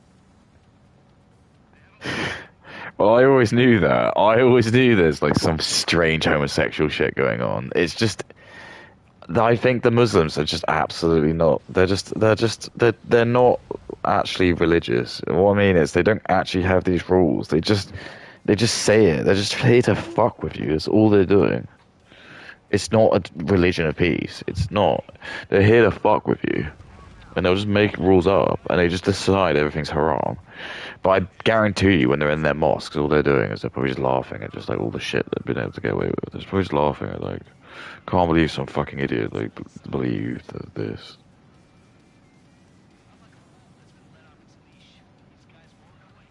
I think Jewish people do as well.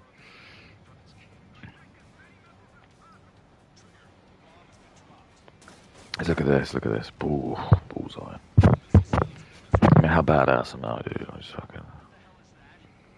just fucking took it out, dude. Look, here you go. You can see the heat fog.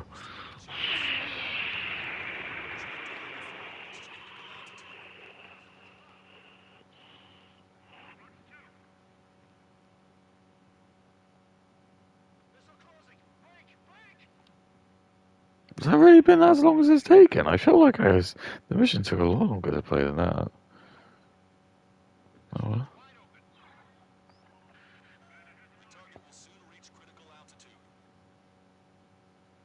A Japanese woman has become public enemy #1 in India. Public Japanese YouTuber Iki-chan released a viral video complaining about the number of Indians on her flight to India. Enraged Indians have responded in the manner you'd expect.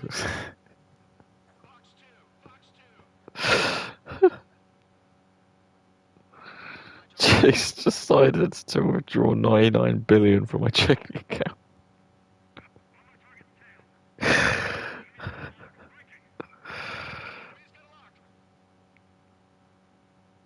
Oh my god, who the fuck is like... No, I probably not say it's really racist. I can't say. Yeah, let's continue listening to this fuckwad. Oh no, there's a new Katie video. Oh, what can I do? What can I do? What can I do? No, I should save it till tomorrow. I should save it till tomorrow. Guess who's been named which cheapest supermarket? It's Aldi! I really think I think her days are dying. I do. I don't think her grift is enough because I don't think she's making enough from the money. I really don't. Because I've heard of like other people who kind of make around the same she does, and they complain that the only way they actually make any good money is from like Patreon or the super chats. So like Nicholas Jura is the one I'm coming to mind with. He maybe doesn't get so many views,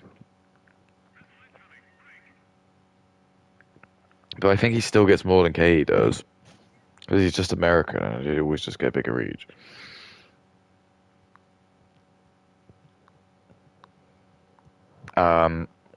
But not only that, but he just knocks it out of the park. He just gets like absolutely. I am probably a bit harsh on him. He probably does have a lot of Indian fans, but he probably does have like a lot of white fans as well. They probably do have the money to like do it. But his fans do just generally like they. I don't know. They might be a combination because I just don't think I'm not. I don't know. I don't want to sound rude, but it's going to take a lot for me to give someone like £20. That's all I'm going to say. And then in a sort of like paradigm, oh sorry, a paradox. It's almost celebrities almost should be the people probably hardest for people to give money to because they're like at the top of their game, but they're not. Normally they'll be really, really generous. So if like some fucking like if like a really good guitar player like sees someone like playing busking, he's not going to just be like, I'm not going to give you 50 quid. He'll just give him 50 quid because he'll just be like, I remember being like you when I was your age.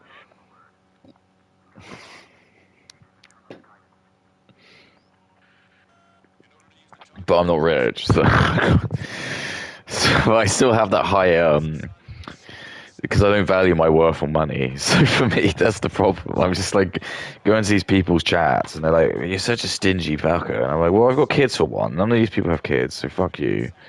You know how expensive kids are. You know how important kids are.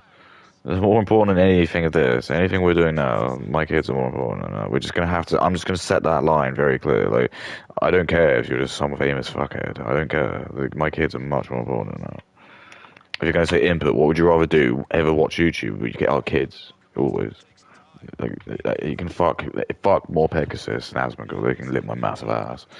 My kids always come first.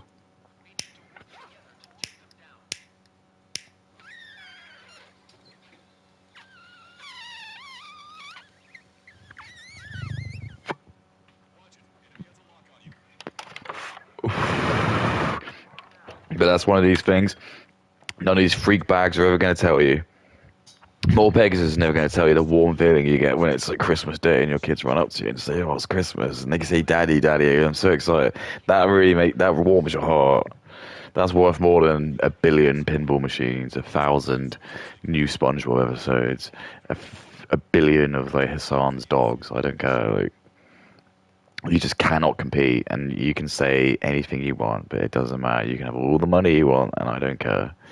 Because, I'm sorry, you've been lied to. This is the Jewish psyops. They've been told to just make money. That's all. You can't breed, so just make money. And all I'm going to say to you is, even fucking more Pegasus. I know. Like jokingly, he'll say he's always happy, but like he does get really emotional in his videos. So I know people will say like I probably do, but I don't think I always am like a joking demeanor behind everything I say. Even when I do go on my diatribes, I'm generally not. I don't think I'm just trying being vitriolic. I'm just being very matter of fact. It's just like observations. I'm never asking people to go out and do stuff. I'm just like making predictions. I'm doing like a Nostradamus. I'm just kind of like thinking about like how I feel things are going with the zeitgeist. But like I'm significantly less off than these guys. I just feel like I'm a lot more content and happy. Like look at what I'm doing. I'm just sat here. It's Monday afternoon. And I'm just here playing a fucking playing game. Pretty happy.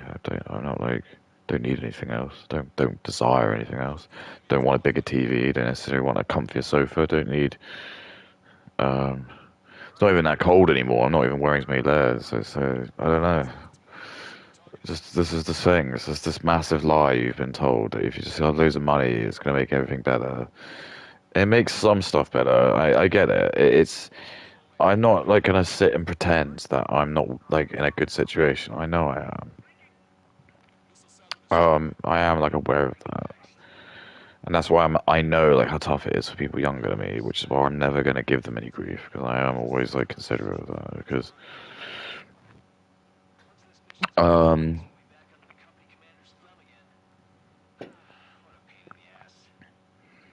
at the same time, I also do feel like I have been shipped out.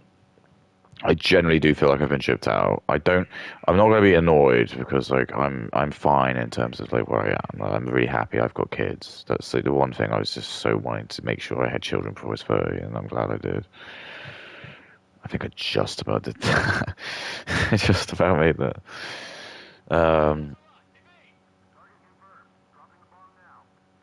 But it was difficult. It was a struggle. It really was. I'm not going to do a Katie and like go into it. I just don't want to do. But it's just. I always just wanted kids ever since I was a kid. I know it sounds really lame, but like that's why when I was watching One Piece, the bit where like with like Whitebeard, that really resonated with me not in the sense because he didn't have biological kids, unless Weevil. That's just another thing altogether. But like his whole thing was like he just recruited kids, his sons, who were just all these vagabonds who just didn't fit in society. But yeah, it was just the bit where like when he was like a kid, and it just reminded me because I think I was with like my old friend or something like that. I just very very openly did admit like I wanted to be a dad. I just think like, a lot of my friends were just like just such a weird thing to say. Like none of them were excited to be parents.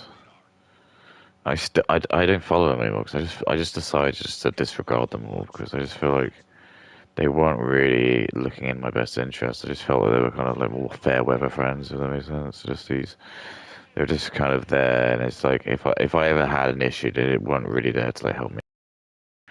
Couldn't handle it because they all come from these like perfect lives where they haven't had to really worry about anything, and those people are like actually some of the worst because all I'm gonna say is that like I don't think anyone, even like kings and queens of this country, like go through like no trauma in their life, and these are the people that they do break when like because they've gone through their whole life without having any issues. As soon as something does happen, it'll become really big for them. So if they unfortunately maybe like I don't know like maybe like a parent dies from like cancer or something. Like, I'm not trying to like be like oh, but just they might like just could like have a mental collapse or something like that because they just never had to deal with any trauma until like now in their 30s. But a lot of them were like that. Like seriously, I think up until the age of when I think I went aloof with them probably like 3 years ago or so. I still don't think any of them had probably gone through any like major traumas in their life, from what I remember gathering like that. And none of them ever had any money issues, just because they just have very, affluent parents. I got no problem with that. It's just that's fine. Why would they not? Why would you not do that? If you had parents who had loads of money, why would you not do that? So I'm not like angry about that, which is just why I don't think I've got like hostile intentions with them when I think back about them.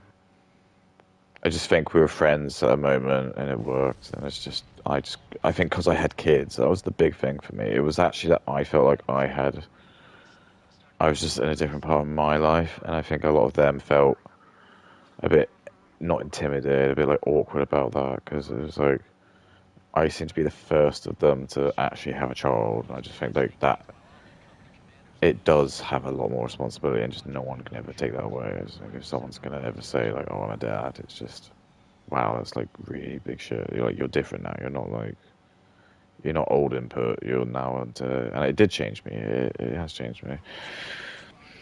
It's just made me turn into just like in terms of what my outcomes are. This is like what all the small hats don't want you to do. They don't want you to have kids. They don't want you to turn in to have parents. They're trying to make women as horrible as possible, so you just don't want to reproduce with them because they know like as soon as men have kids, they change. Your output changes. So, for example, for me, like I'm very, very conscientious of like what I'm going to be leaving my kids. So, for example, that means I don't want my country to turn into a fucking third world hole where it's going to be filled with like Indians and black guys and Muslims. I don't want that for my children, so I'm going to fight really hard. Whereas if I didn't have kids, I probably wouldn't care because I'd just be like, well, I haven't got any kids. I'll be dead when I'm 50 years. So, all right, if the Indians want it, why not? But that's stupid. That's the stupid logic that they're trying to like put in your brain. They're trying to like make you just forfeit your country. Like your granddad and your great granddad died in World War II to like give you.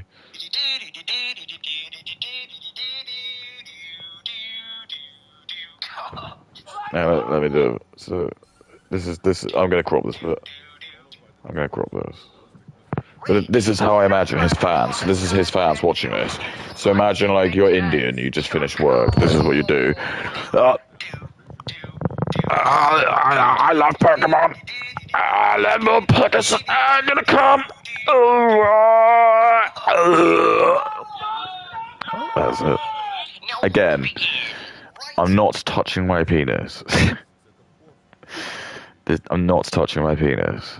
So if you're gonna like try and ban me, underneath I'm wearing long johns, and then I've got boxes under that.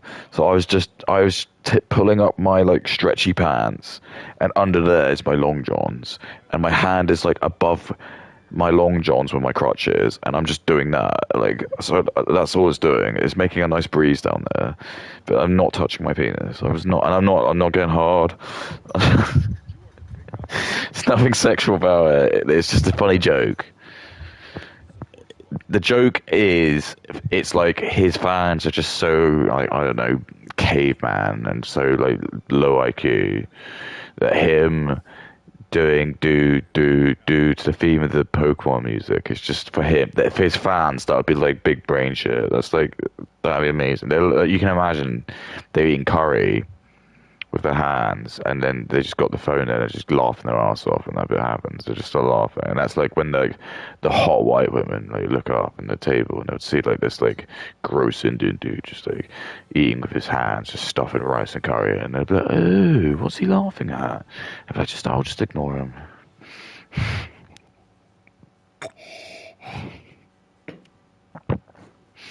As soon as we start to just be allowed to like make content where we just start like bullying like these like people, they're ruined. I'm not doing it. As soon as white women start to like actually feel confident enough to just openly like just be sort of like a bit like racist to these people, they're ruined. As soon as you just got, because that's the problem. It's like, I think most people of color will be aware that the men of the other races are going to always have keep an eyebrow up about them, but they know the women are always probably going to be like softies because of their maternal instinct. But if you actually have managed to convince like you're the women of a nation to be like super racist towards another, like that's pretty much their game over. They just know that even like the most maternal people, the people who you wouldn't expect to be like controversial, are actually starting to like, be controversial to you. So you just know like, oh, I probably should move at this point. Like you always expect like the jocks to probably make fun of you, but as soon as you've got like the women who are supposed to be like all liberal and calling you like a delivery driver, you're fucked. You really aren't you? Because that's the thing. It's like the joke is just always like the women are always the ones that are going to be really grossed out about like racism and bigotry and stuff. So when you actually hear a woman who's like proper racist, it's always like most men like joke. It's just like a.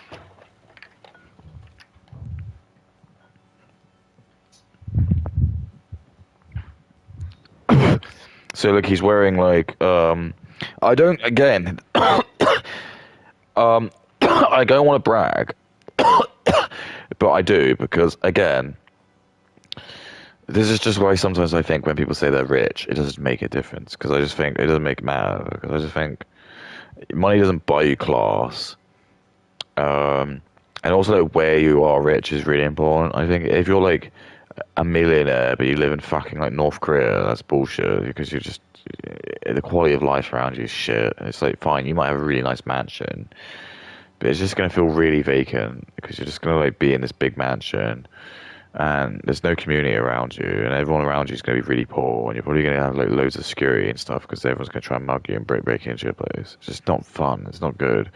You're gonna drive into a town and you're not gonna be able to like see loads of attractive white women, are you? You're gonna drive into your town. It's gonna be like a hellhole and everyone's gonna be poor.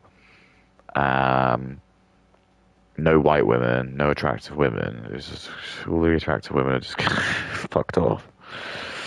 This is it. So it's like for me, even like living here, it's like even though like I'm not as well off, it's just where I live. It's a really nice area. It's a really low crime, and that's worth millions and millions compared to like if you just live in some shithole and fucking like even if he lives where I don't know where he lives, but he probably if he is in Singapore, I know the crime is low, but it's just you live in Singapore. That's all I'm gonna say. It's just you live in Singapore. I'm gonna say what does that mean, but well I don't know. Probably do get white women there, but again, you just live in Singapore. I think I'm not familiar with Singapore. I've been there. I didn't feel like massively like I didn't mind being there for like a couple of days when I was flying over, but I didn't want to like I didn't like feel like super like welcome. I'm walking around and oh, I feel so like I'm at home here. It's like a nice place, but you can just tell it's very Asian. It's very just Asian like temperatures and stuff, and like the weather. All the people are like polite and things, but it's just everything's just it's just it's just you're not in Europe. I'm not in England. I fucking love being here. I love being able to like walk around and I just like see signs I'm familiar with and road signs, cars that are all like familiar. People driving the cars are familiar. People on the roads are familiar. I love that stuff. That's the stuff that's worth billions and billions. It's not him glowing. He's some massive richo, and even if he is that, it's like there's other factors as well. Like I've got inheritance as well, like because I do have a little bit of white heritage, which is the fact that I do have like parents who've like, been able to accrue stuff. So again, I actually probably do have a net worth more than him. It's just I don't have access to it at the moment. If you want to talk about that, I'm pretty sure I could probably argue that I probably have more than him. Because my family's worth more. So I know that.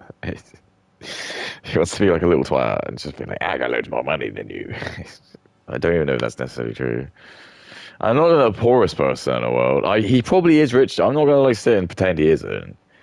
But I mean, I own this place. Well, I don't own it yet, but I'm on a mortgage. I don't know what his situation is. Bill Hassan is back and he's... But anyway, what my point is you just saw his room. He's just sat in some fucking room, and it's not very well decked out. He doesn't seem to have any sense of like fashion. I'm not trying to like pretend like, but this living room is actually really. I'm not gonna like flash off, but I managed to buy all the furniture like matches. It's like white, everything fits. It's like nice and open planned, works. But he's just sort of sat in some fucking weird room. It's got like this shitty vinyl flooring. It's just got like some fucking. Somebody's got a wardrobe in there, but I don't know why, because I don't think the room's like big enough for there to be a bed. But okay, you want to have a separate room that you just store clothes in anyway. Every time you want to go change your clothes, you're going to have to go into some separate. It's just really weird. And then he's got like a chest of drawers, and then on top of the chest of drawers, he's just got loads of like fucking plushies of just again like he hasn't got kids, so he's got like buy toys. So again, it's input. You got loads of toys here. Look. Most of these are models. Alright?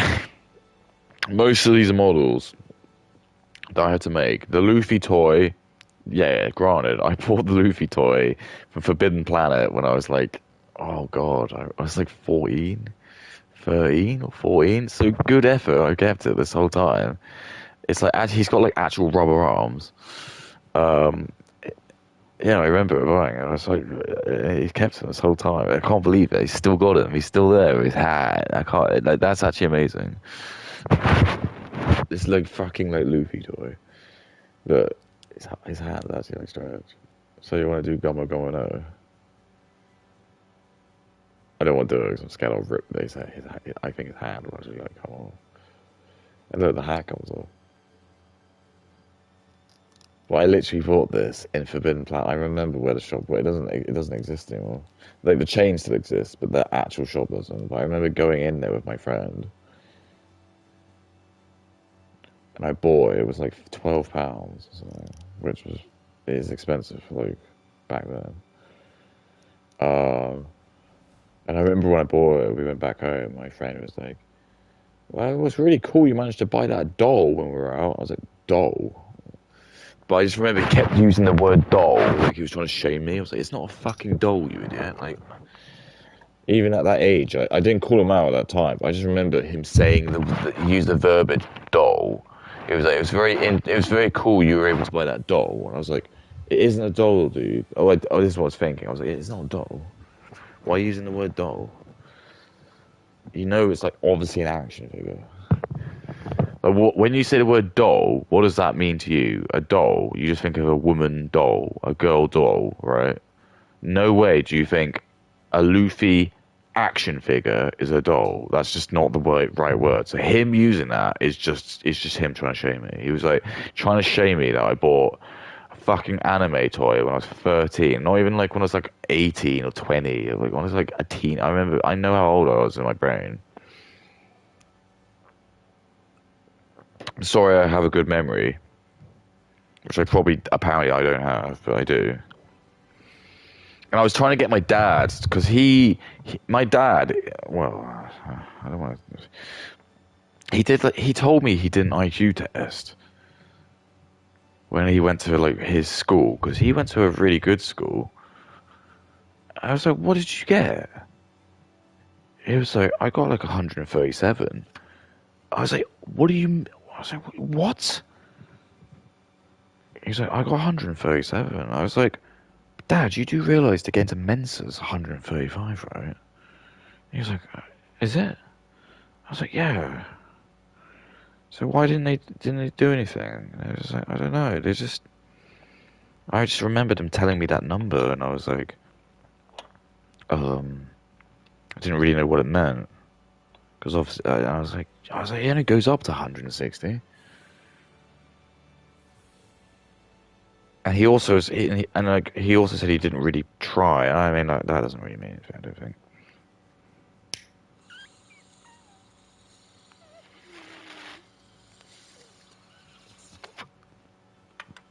But I think he is autistic. That's where I get it from. I think really smart people generally are autistic. Like Elon Musk, he's fucking autistic. That's why I just don't think people at Asmongold or no.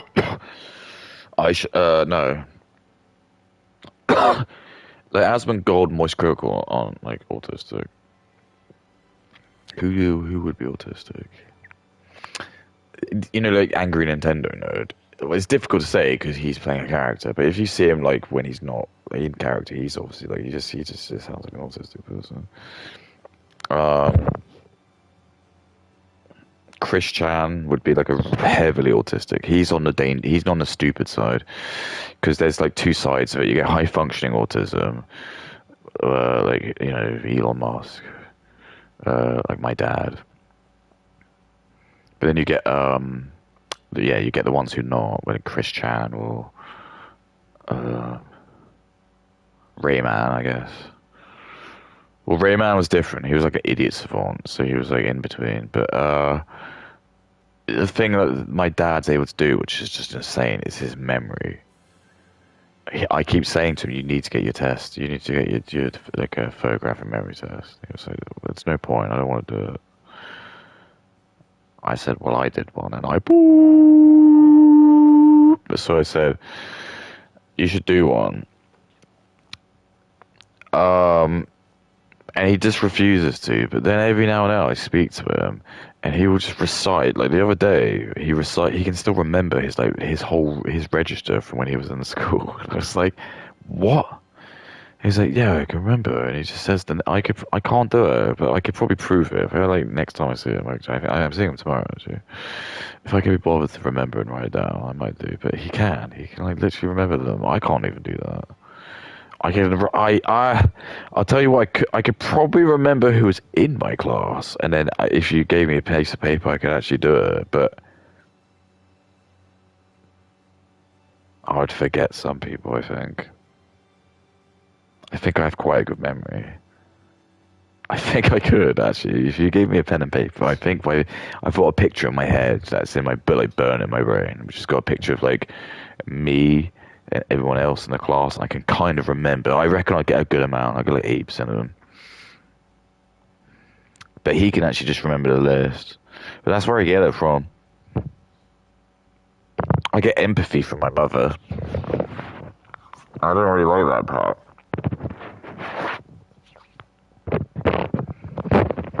Because I get like the Scottish anger from my dad, but then you get like this empathy for it's sort of like, you remember, was it? Like when it would be like if a demon had a child with an angel. That's what I think my dad is versus my mom, because my mom is just like so caring and I think's the best at everything. But my dad is like the other way around. He's just like, he sees the worst in everyone because he was a police officer, so he got to see the worst of society. And my mum always just had this, even to this day, she just sometimes says, like, well, they always try their hardest. And I go, fuck that. Because I do Jekyll and Hyde. I'll just turn it to my dad. And I was like, yeah, fuck that. Like, why? Well, I don't care. It's not good enough. Like, we don't want Rachel Reeves, our, like, Chancellor of the Exchequer, just trying as hard as she can. She's a woman, so let's just let her, like, have a go. Just have a go. Just do what you want. Just see what happens. It's not good enough, dude. Crying about Reddit creating complete conspiracy theories. Quick recap in case you missed the last episode. The head moderator of r/livestream fails recently embedded... He looks fucked. He looks fucked. He looks fucked. I just don't understand this. I don't know why he did this.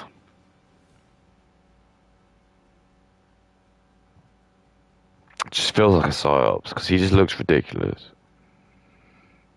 He's like balding, but he's got like that Mr. Burns. Like he literally has like Mr. Burns hair, but he's got like a tiny little quiff of like comb over. It just looks fucked. I know it's really harsh, and you know the irony is, it's actually. I don't necessarily believe that's true.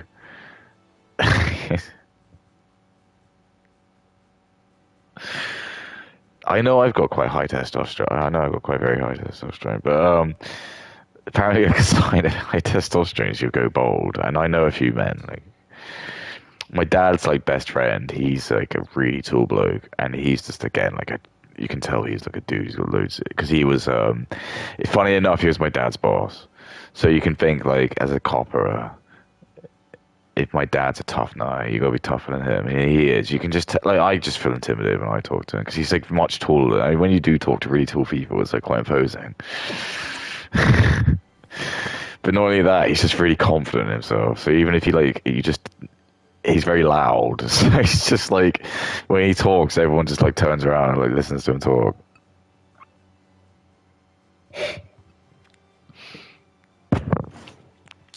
But he's one of these guys where if he goes to a restaurant and he gets given a steak and it's not cooked to his temperature, he'll just get really like pissed about it. But the thing is, it's because of his like stature. You just know he'll never get any grief from it. It's not like anyone will ever think he's just being a dick.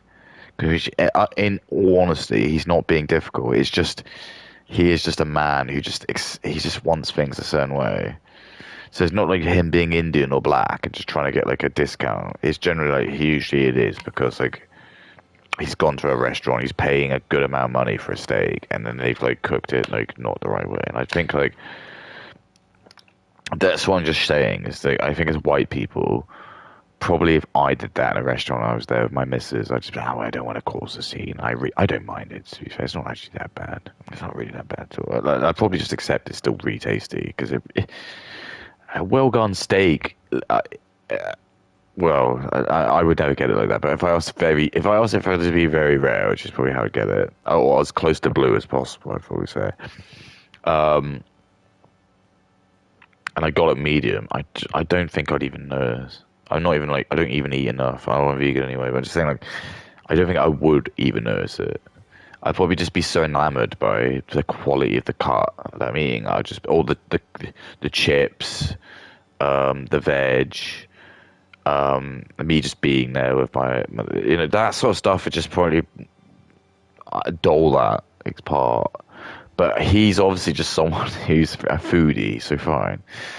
And I get that. It's like for me, I see people when I see those chefs eating stuff on like MasterChef. I'm like, oh, you really give a fuck that much?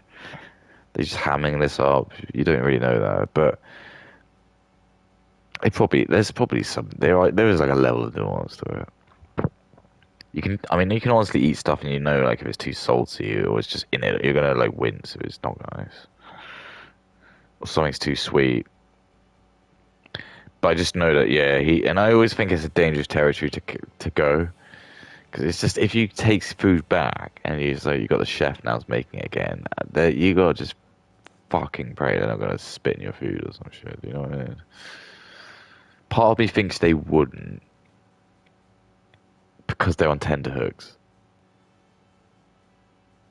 someone's complained about your food. So what am I going to do? I'm going to like spit in their food. So then, because the joke about spitting in your food, right?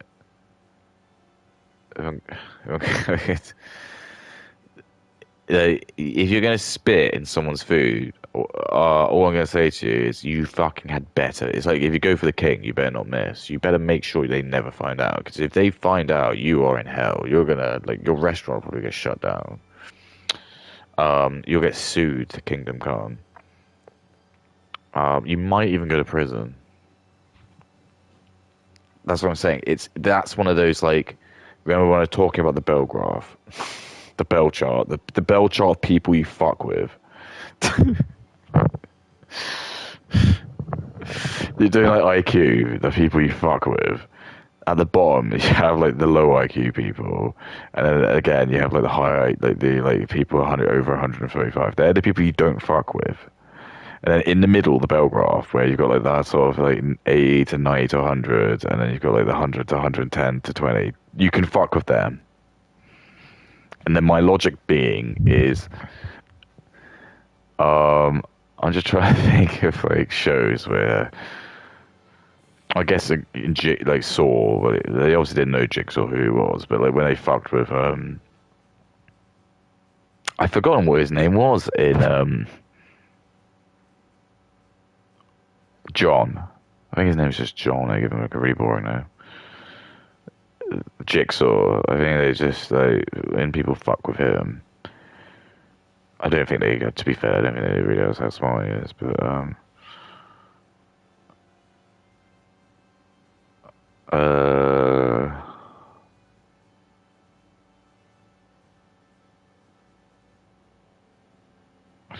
I don't know.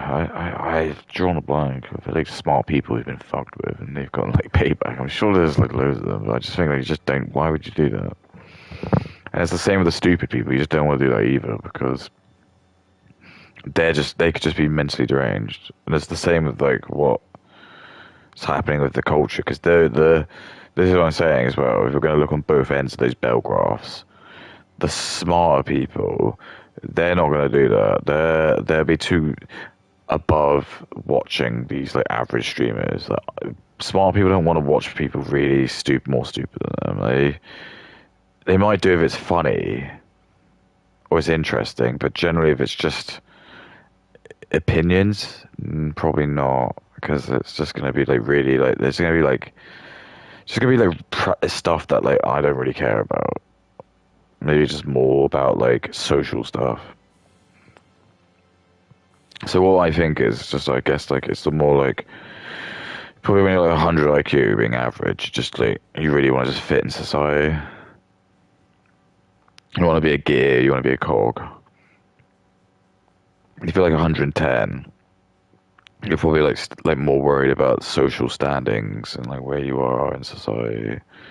If you're like 120, you're probably like more like about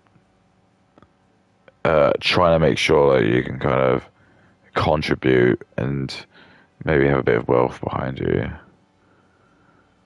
If you're like 130, I think you start to just be more of just like you just get hyper fixated into stuff and you're not really like interested so much more about like the average facets of like society and just because the world's designed for people with 100 IQ. So if you're like a 2 standard deviations over that, you're more just going to be like a hobbit in a cave and just doing your own shit.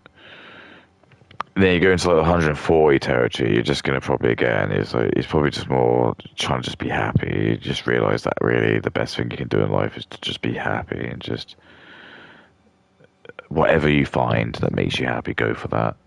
I think that is the best advice I can give you. Is just try and do what you can to be happy. I know that sounds really like and just try not to make it be something that can harm you. Don't make it be something that can harm others. Just try and find something that you enjoy. It doesn't matter. It doesn't matter. If you're in your room just cackling like a crazy man, who cares? Do that. All right? Do that. And if you have to work a job, just look forward to that. Just think when you go home, you can really have a great time watching or doing whatever that is that makes you do that. And just try to make real friends. Try to make real connections. Don't even listen to me.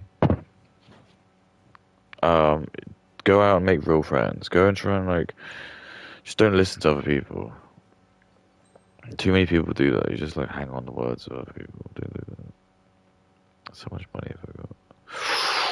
I might be able to actually afford one of these planes off this mission. Well, not like that, but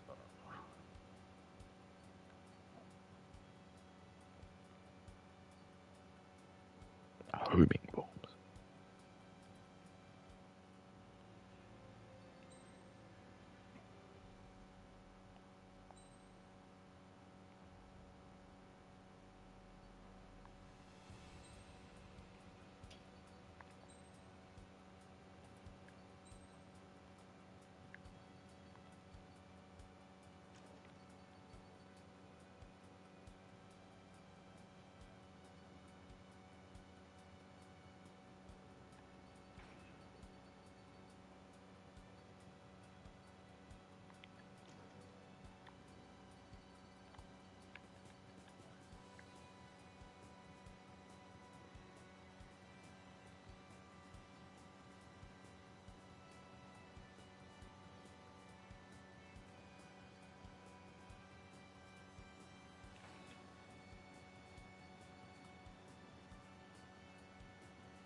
Damn. Lawyers and brand deals from the Reddit CEO for modding a Reddit. If Reddit had lawyers that were helping me, like, reading over these contracts, reading over these agreements, none of these... Nah, this is bullshit. This is a psyops. This guy is fake.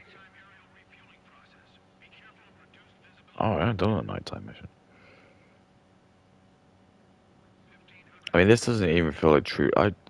Doing this at night would be fucked. I can't imagine what doing a stealth, like a plane at nighttime would be like. How would you know?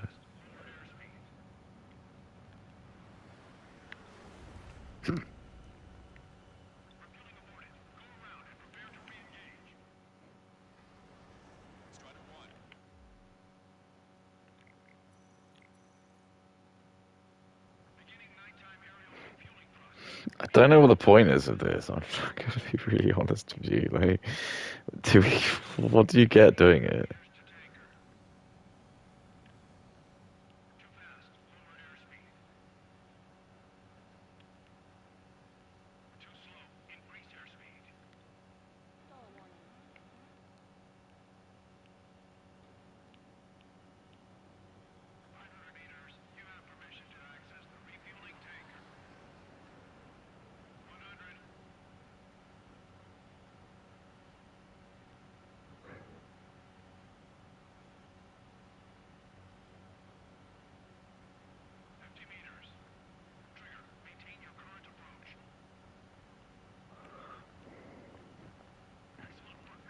What's the point?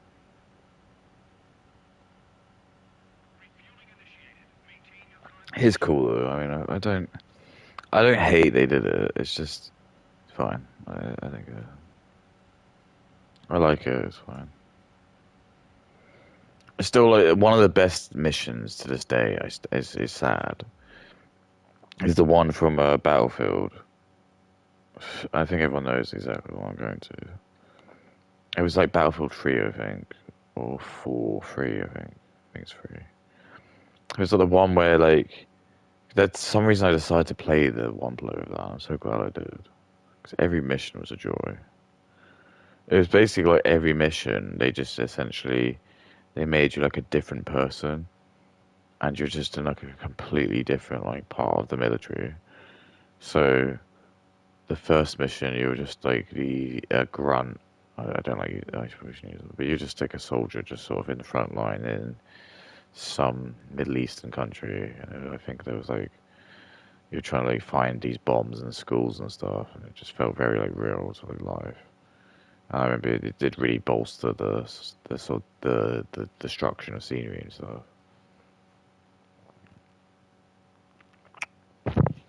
And if I'm not mistaken, I think it was the second mission.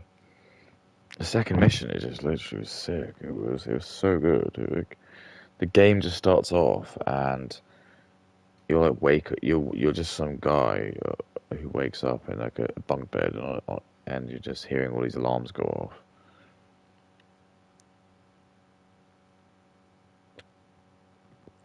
So you get to control this character, and you're just inside this bar, like in some kind of like on a ship.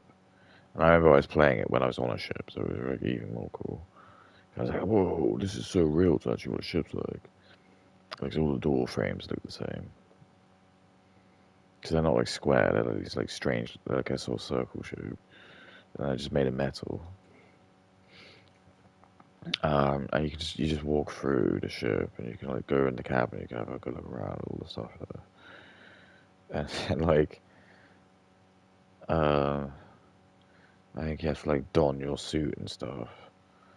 And you go and you're like walking to the flight deck. As you like walk to the flight deck, everyone's like saluting you as you're there. So you suddenly realise that you must be like a very important person. And then like, you just go on, and it's just again, it's like very. You can hear like the ship kind of groaning, and you can kind of feel that the ship is like rocking a bit. But then it's not until you open the door and you like go onto like the flight deck that you realise that you're in just an absolute fucking hellstorm. It's just like pissing it down with rain. The weather is horrible. It's nighttime.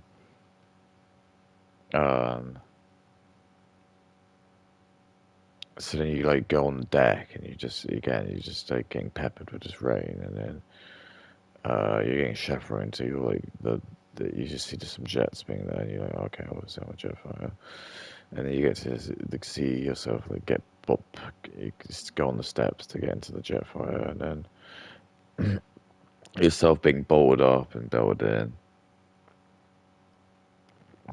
Your character's like pushing all like the buttons and stuff, and the plane turned on. And then like you can see like the marker man just on the flight deck doing like the semaphore, I think it is what it is with the. And you can see that the jet in front of you just flies off. And then you just get like a thing on your finger, just hold down like right trigger to start acceleration. You just do it, you just feel the jet going.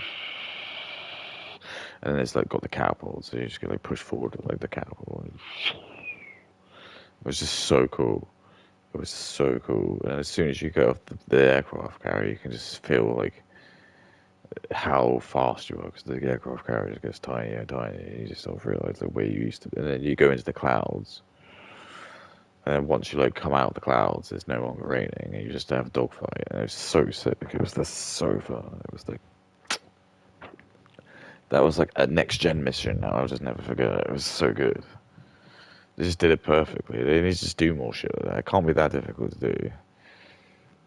You just have like a man just like waking up, and then so he has breakfast in his room. Then he's still like getting a tank, and then. But that was actually ironically, funny enough, I'm saying that, but that was actually the third mission. I think the mission literally after that was like you're suddenly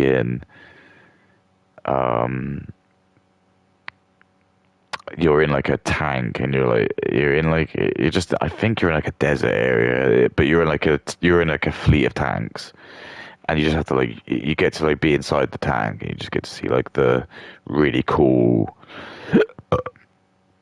UI that the tanks have, like modern tanks do, and you just get to like fire it. And it was just really good. It was just so much fun. They just did a really good. They just basically made the game really good, because what they did is they just took every single vehicle of the game and every single person of the game and gave them their own mission. I was like, that's it. That's okay. That's how you do it. Just take all the aspects of the multiplayer and just give every vehicle in that like your own mission. No weapons until you reach the enemy base. All aircraft reduce altitude. We have altitude restrictions from here on out. Keep altitude below 600 meters. Good. Maintain your current course.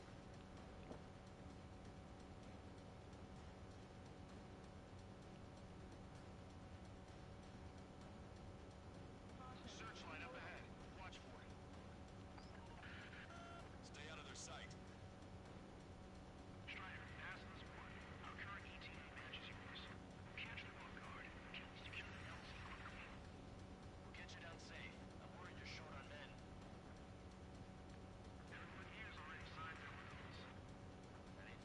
It's the music.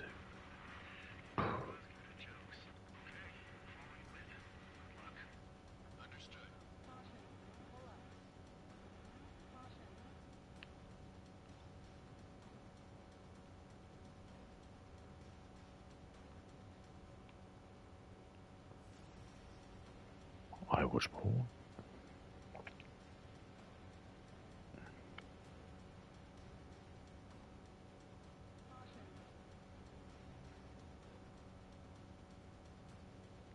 Strider 1, you've passed through waypoint 2. The valley's about to get narrower. Be careful.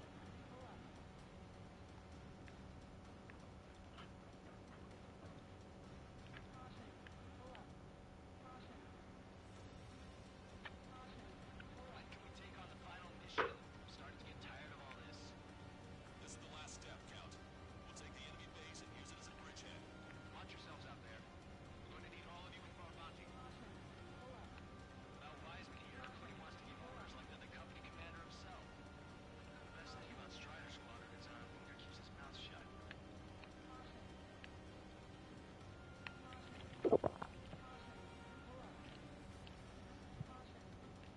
Cool.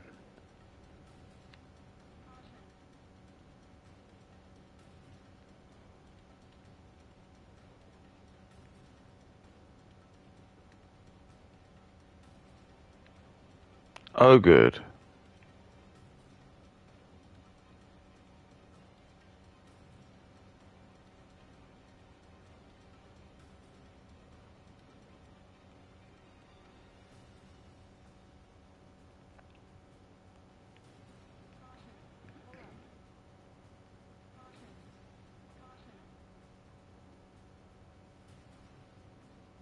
Watch your speed.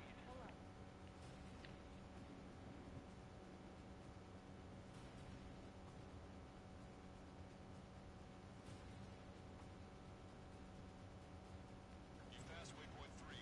You're coming up on the base. Closing radio silence. We won't be able to talk again until you're over the base. Continue to keep an eye on your altitude. There are plenty of dark spots that can sneak up on you.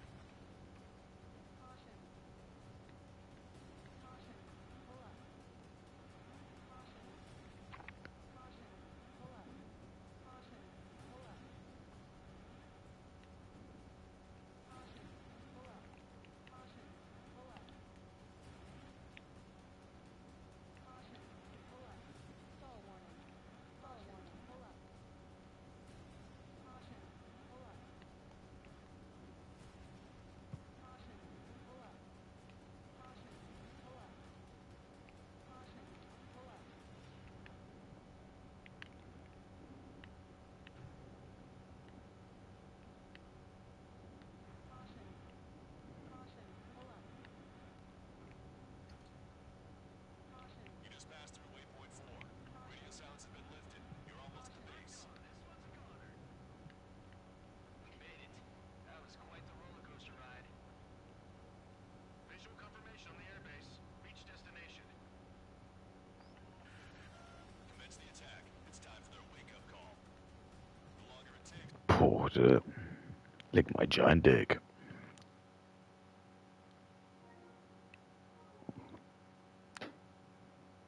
Very real mistakes that I made would have happened. It was then exposed he was a Destiny fan, and the subreddit is obviously biased in a variety of ways, and Hassan is taking this opportunity to instantly claim that everything on Reddit is botted, and it's all this giant conspiracy against him. Destiny's top orbiter who openly turned LSF into a harassment cyber-stalking operation for enemies of his favorite streamer has been forcibly removed from his position. He's still bragging that the entire mod team are his people, by the way. LSF was the method. It was the original place where that exact same thing happened, where you would take someone's clip out of context and you would have every single content creator watch it and give their takes on it, and then every single thing that would drive discourse come from LSF. I don't LSF. go to LSF any longer. I don't, frequent LSF any longer because it's just all botted into oblivion and brigaded into oblivion. But they did this, and now Yeet does this on Twitter as well in a similar fashion. But they did this to go after Destiny's enemies and to try and present Destiny in a positive light to the best of their ability, even though he kept, fucking up his he kept fucking up his own optics by popping off and doing horrible, monstrous things. Also, Stale and Epstein's Discord already confirmed nothing about LSF will change, and all the other mods on the team are also Epstein orbiters. Epstein orbiters. Because he took over a very popular subreddit and played a formative role in the collapse of like Twitch as a space where there was a major community that collaborated with one another. Yeah, Dude, so I'm getting apparently fucked. Members on this Reddit were trying to make Destiny look good, and that's basically an impossible task, to be honest. Destiny's own words and actions make him look horrible. There's tons of clips of him saying and doing unhinged shit. But to be honest, I imagine there are a bunch of independent actors here, because there's a bunch of people covering for Hassan on that Reddit as well, and there's definitely people in there deleting posts for Hassan, and no Destiny fan is obviously going to do that. I guess it wasn't this guy alone. He was the head moderator, but apparently there were some other people on there as well. But of course, Hassan takes this opportunity to say that everything is botted. You know, every post hitting on him is botted, it's out of context. Hassan, you're still a fucking psycho. This doesn't change anything. Then Hassan's own fans literally say that... I mean, I don't know. I mean, this guy's fucked. Oh, fuck. Like, this is brown noise. Just arguing brown noise. This is just what happened when we, like, ban people like this. This is argue with each other. This guy like, just be sat there just being like, I'm the best brownoid. No, I'm the best brownoid. I'm the best brownoid. I should be invited to the White Kingdom. I need to fuck the white women.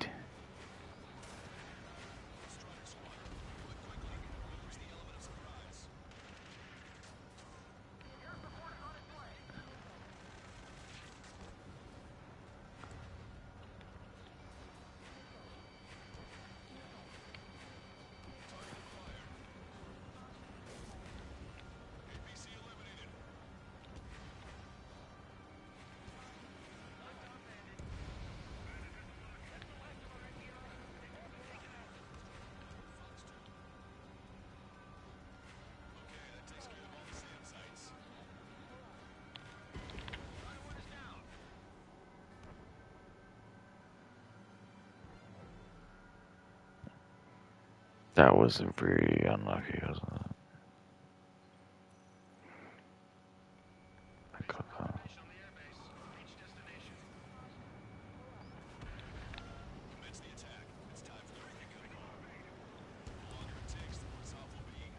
I mean, that's what I'm talking about, dude.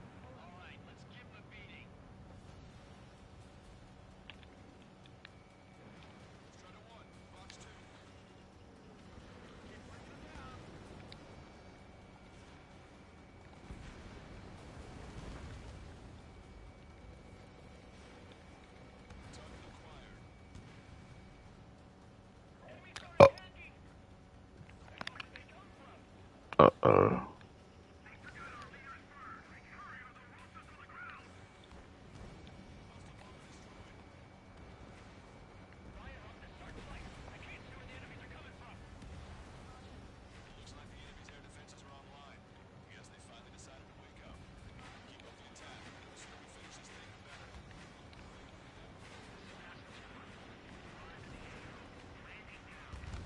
How? How did that all happen?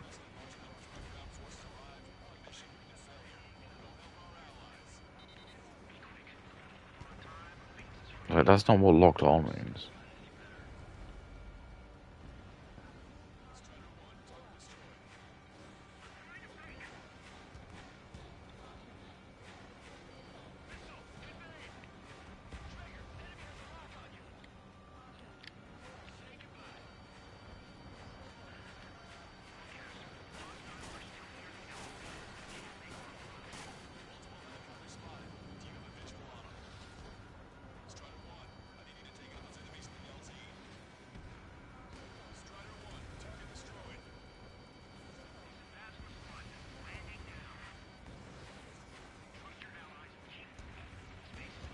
How does that even happen?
Damn, it's like really.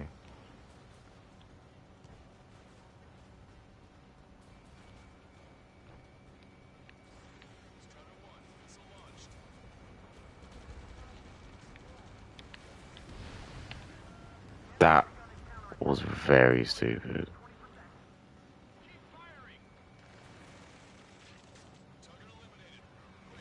That was really stupid.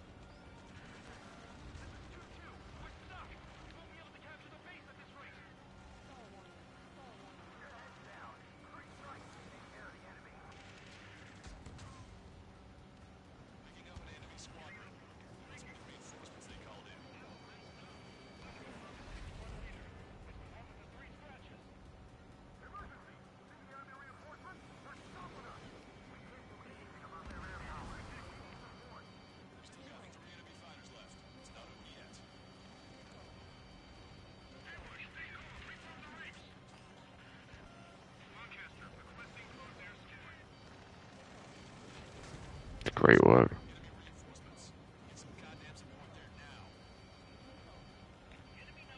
I watched porn. They try to cover for him routinely, and then he goes, "No, you don't." We do the same thing with you, bro. There is nothing that even remotely compares to this level of propaganda, specifically at the behest of one singular individual. Nothing at all. There is no comparison. You cannot point to a single subreddit that, like, my fans have taken over with my direction and use a subreddit specifically to, like, attack people. Something that Ethan Klein does as well to a certain degree, but something that Destiny eats off of forever. This is his primary focus. This is his primary content. If anything, my community is my biggest off. Banned a bunch of people from the subreddit and consistently botted and brigaded certain posts against Destiny's enemies over and over again. In many instances, leaned into, like, you know, propaganda that was pro-Israel because Destiny's pro-Israel. Like, I don't even know what this person's, like, if this guy has his own opinion on things outside of what Destiny believes, but, like, his primary purpose on LSF was to, you know, whoever was saying, like, Hassan's a terrorist. Hassan, has it ever occurred to you that the reason you constantly go viral for these clips is that you are consistently stupid on a regular basis with more frequency than literally anybody else on the planet? Who else can you make fucking 200 episodes on? Look how angry he gets. Gets so fucking angry, dude. Why am I at 87% damage?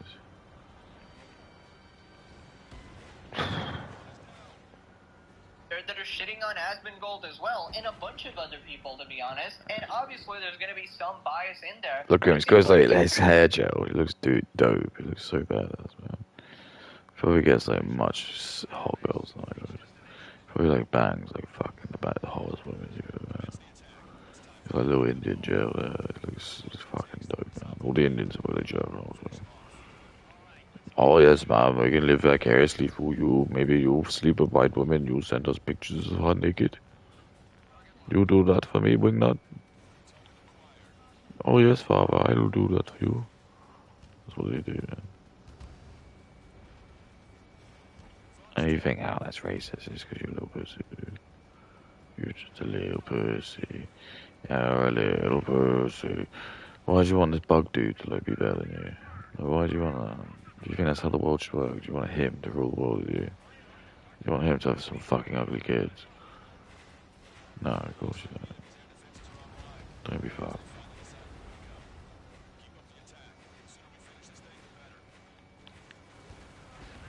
Don't be fucked.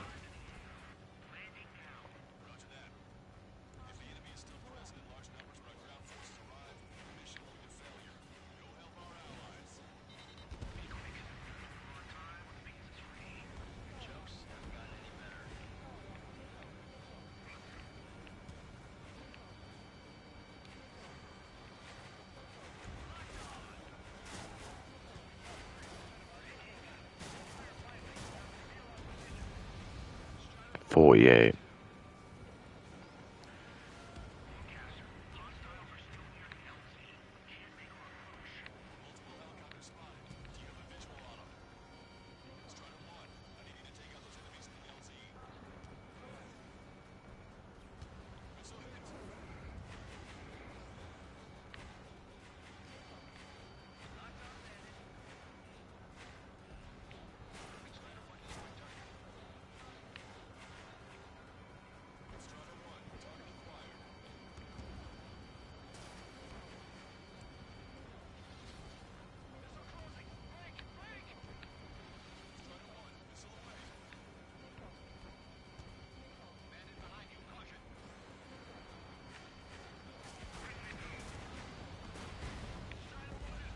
Went on several different directions as well. Oh, that was close. Defaults to his usual strategy, brings up Israel, brings up Ethan. He was about to have a fucking withdrawal there, so he had to quickly do it. Also, he's just making shit up. When does Ethan ever do this type of, like, echo chamber propaganda or whatever? Like, you do that. You admit it. You're a propagandist. Then he says that Reddit is supporting Asmongold, and apparently any post in the entirety of Reddit, not just livestream fails, gets automatically downvoted. Yeah, apparently Asmon has CIA members working on Probably. this. Every Roach King post is botted. Negative instant downvote and positive upvoted. Yes, this is something that other people that use Reddit frequently have noticed as well. Anywhere around the website, if there's a negative, if there's something that presents Asmongold in a negative light, it instantly gets botted. It bot downvoted. If there's anything that presents him in a positive light, it instantly gets upvoted. The thing is, that's not even Asmongold's doing, though. That's Kick. Kick also heavily upvotes all the LSF posts. It's not an accident that so many random streamers that are associated with Kick or are Kick streamers have been frequently upvoted on on LSF over and over again. Buddy, now you just sound insane. You genuinely gotta cool the conspiracy theories here, because how would that even happen? How would you detect any Asmongold post on the entirety of Reddit you even on about, dude? He's not even talking about just LSF, he's talking about the entirety of Reddit. I mean, you're just coping so hard. Basically, he's saying that if any post anywhere you see where Asmon is upvoted, that means it's fake. That means it's fake and it's botted. I mean, wonderful way to prime your audience, right? I think it's just more, I don't care. Like, even the people who do like it on Reddit, like, who the fuck are they? They're just a bunch of mongoloids. Or just a bunch of, like, dope dudes who have, like, loads of, like, CSAM on their phone. They probably just jerk off to, like, lolly and stuff. They're the people who are going to sit there and tell you, like, hey, you're an idiot and you're racist. When all they do is jerk off to hentai and, like, lolly porn. And they'll tell you, like, you're fucked. He shows some of his own posts that went viral. How people reflect on what I'm doing, right? 82,000 upvotes. If you look at, like, Hassan shot Dog Ramon on stream, one Jack Doherty clip, Hassan Kaya's positioning throughout the entire day. Hassan takes a picture with Kaya with a fan on the streets in Ireland. Another edited video, by the way. They could have easily just posted a video from my stream, but they posted the video that's edited. Yeah, because people don't want to watch 8 hours of your stream, you fucking dumbass. It's called clips for a reason. What exactly was edited here? It literally has all the context, and your dumbass fans say this about my Imagine getting called dumbass by this dude. I know he will. I know if he did do a video of me, he'd just, like, Indian way, they just find some, like, gotcha moment I did. But just imagine, like, actually being, like, outsmarted by this dude. It's just crazy. Just look at him. He's like a little bug man. He's like, imagine in Star Wars when you just have those fucked, like, bugs. He's like one of those. He'd be like one of the sand people that you, like, they'd get warned about it. Like, watch out for the sand people. They always lie. They'll use any kind of trickery they can to get ahead. Wait, what? Trust me, man. Trust me, Luke.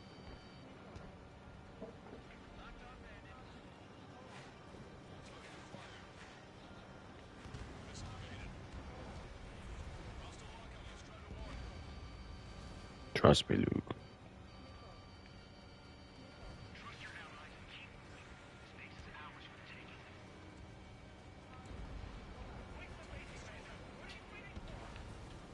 Trust me, Luke.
It'll give you like 20 quid a month.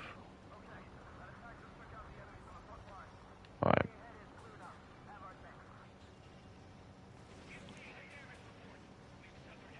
It's all missed, great.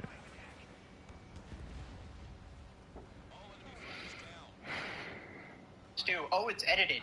Yeah, it's obviously fucking edited. And, like, you want to make it into an entertaining video. You want me to put all 10 hours of the Hassan Piker stream here? Holy shit, I don't want people to die. He's such a fuckhead. I don't know why am I listening to it? He's fucked. This is like brown man babble. Brown man babble. I call it brown man babble.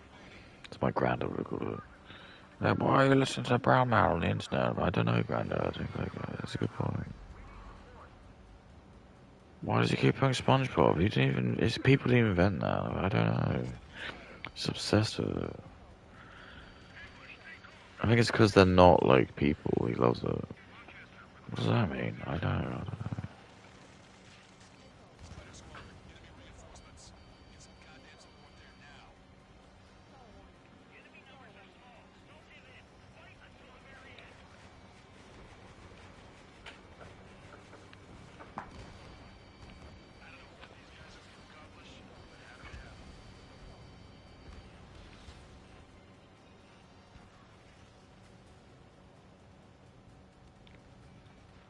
You little willy biscuit.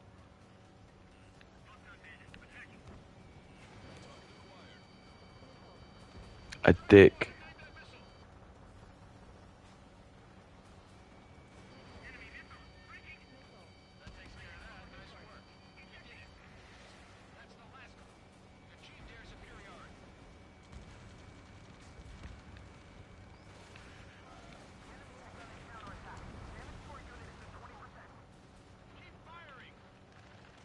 What am I doing?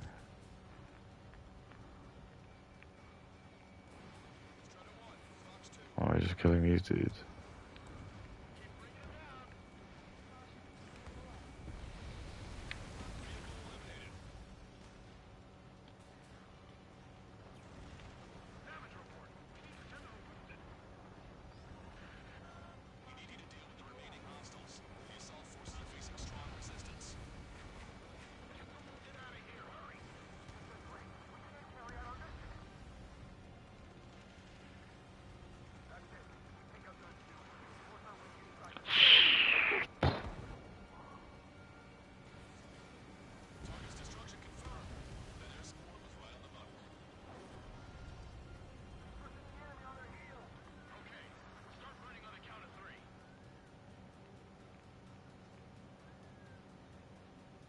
What's happening?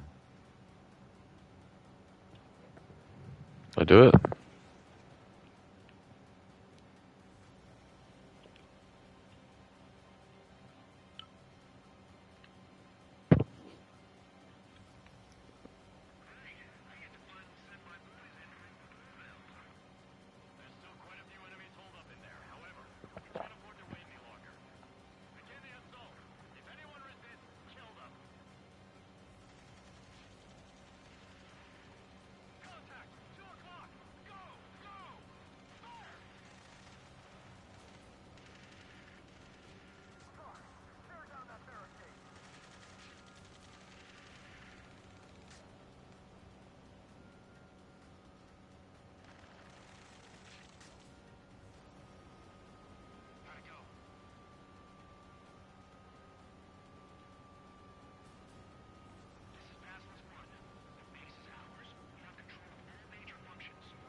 Bye, guys.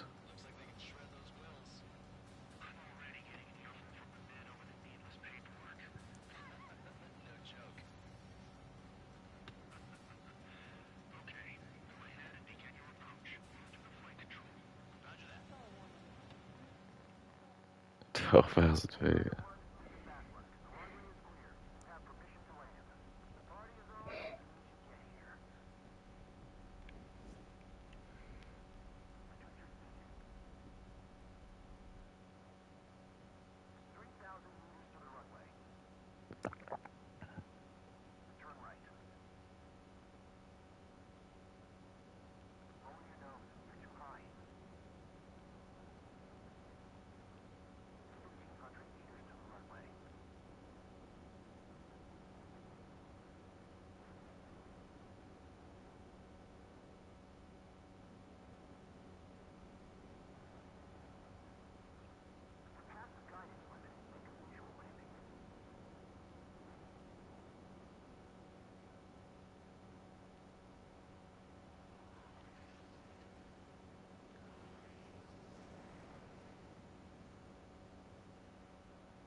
mean, you know, that's what they call me the king. Strider 1, you have passed through waypoint 1. I think that's gonna be it, guys. I mean, it's been a while. It's 3 hours. I of boredom.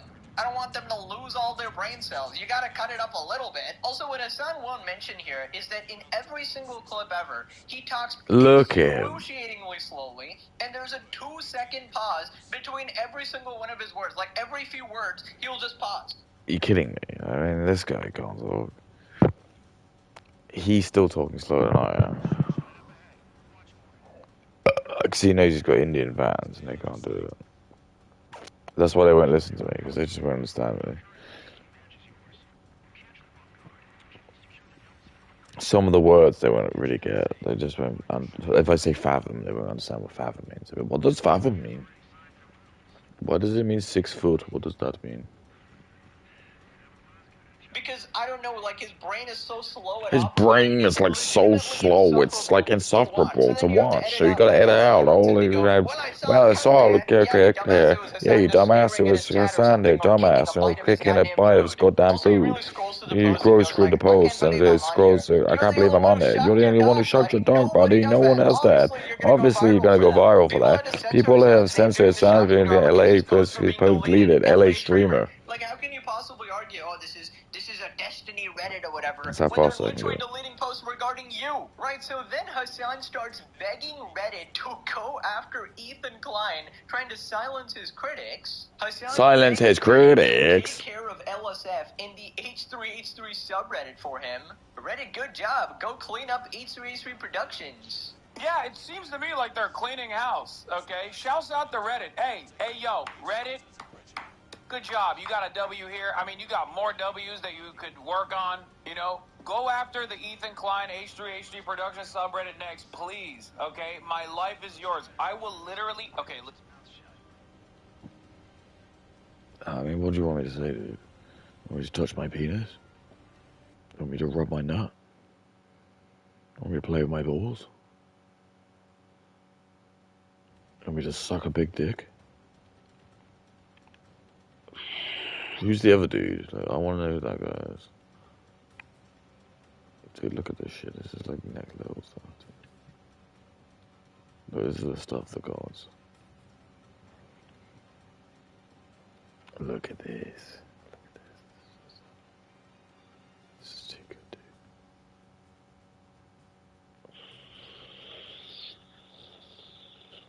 dude.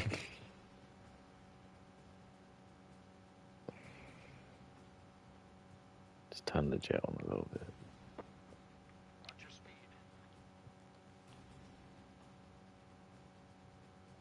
It's mad to think at that speed you can't just kind of like, you don't even need like your engine on.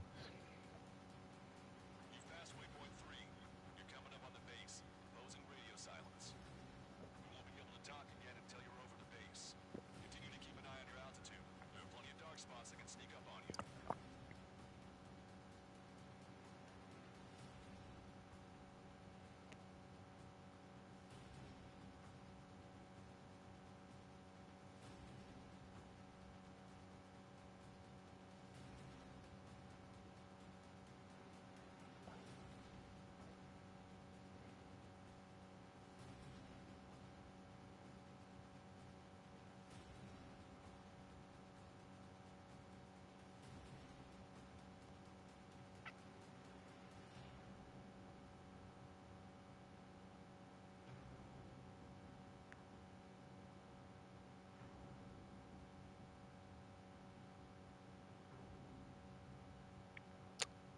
I mean, how much better is this?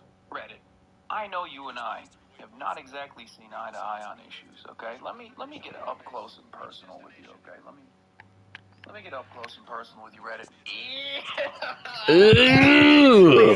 This is harassment. What the hell am I watching, dog? Close and personal with you, Reddit.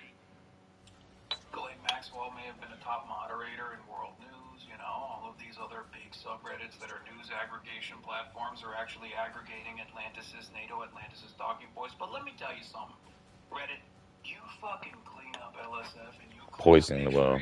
Productions for all the endless harassment that they have brought about the streaming community, my friends, and even in times myself.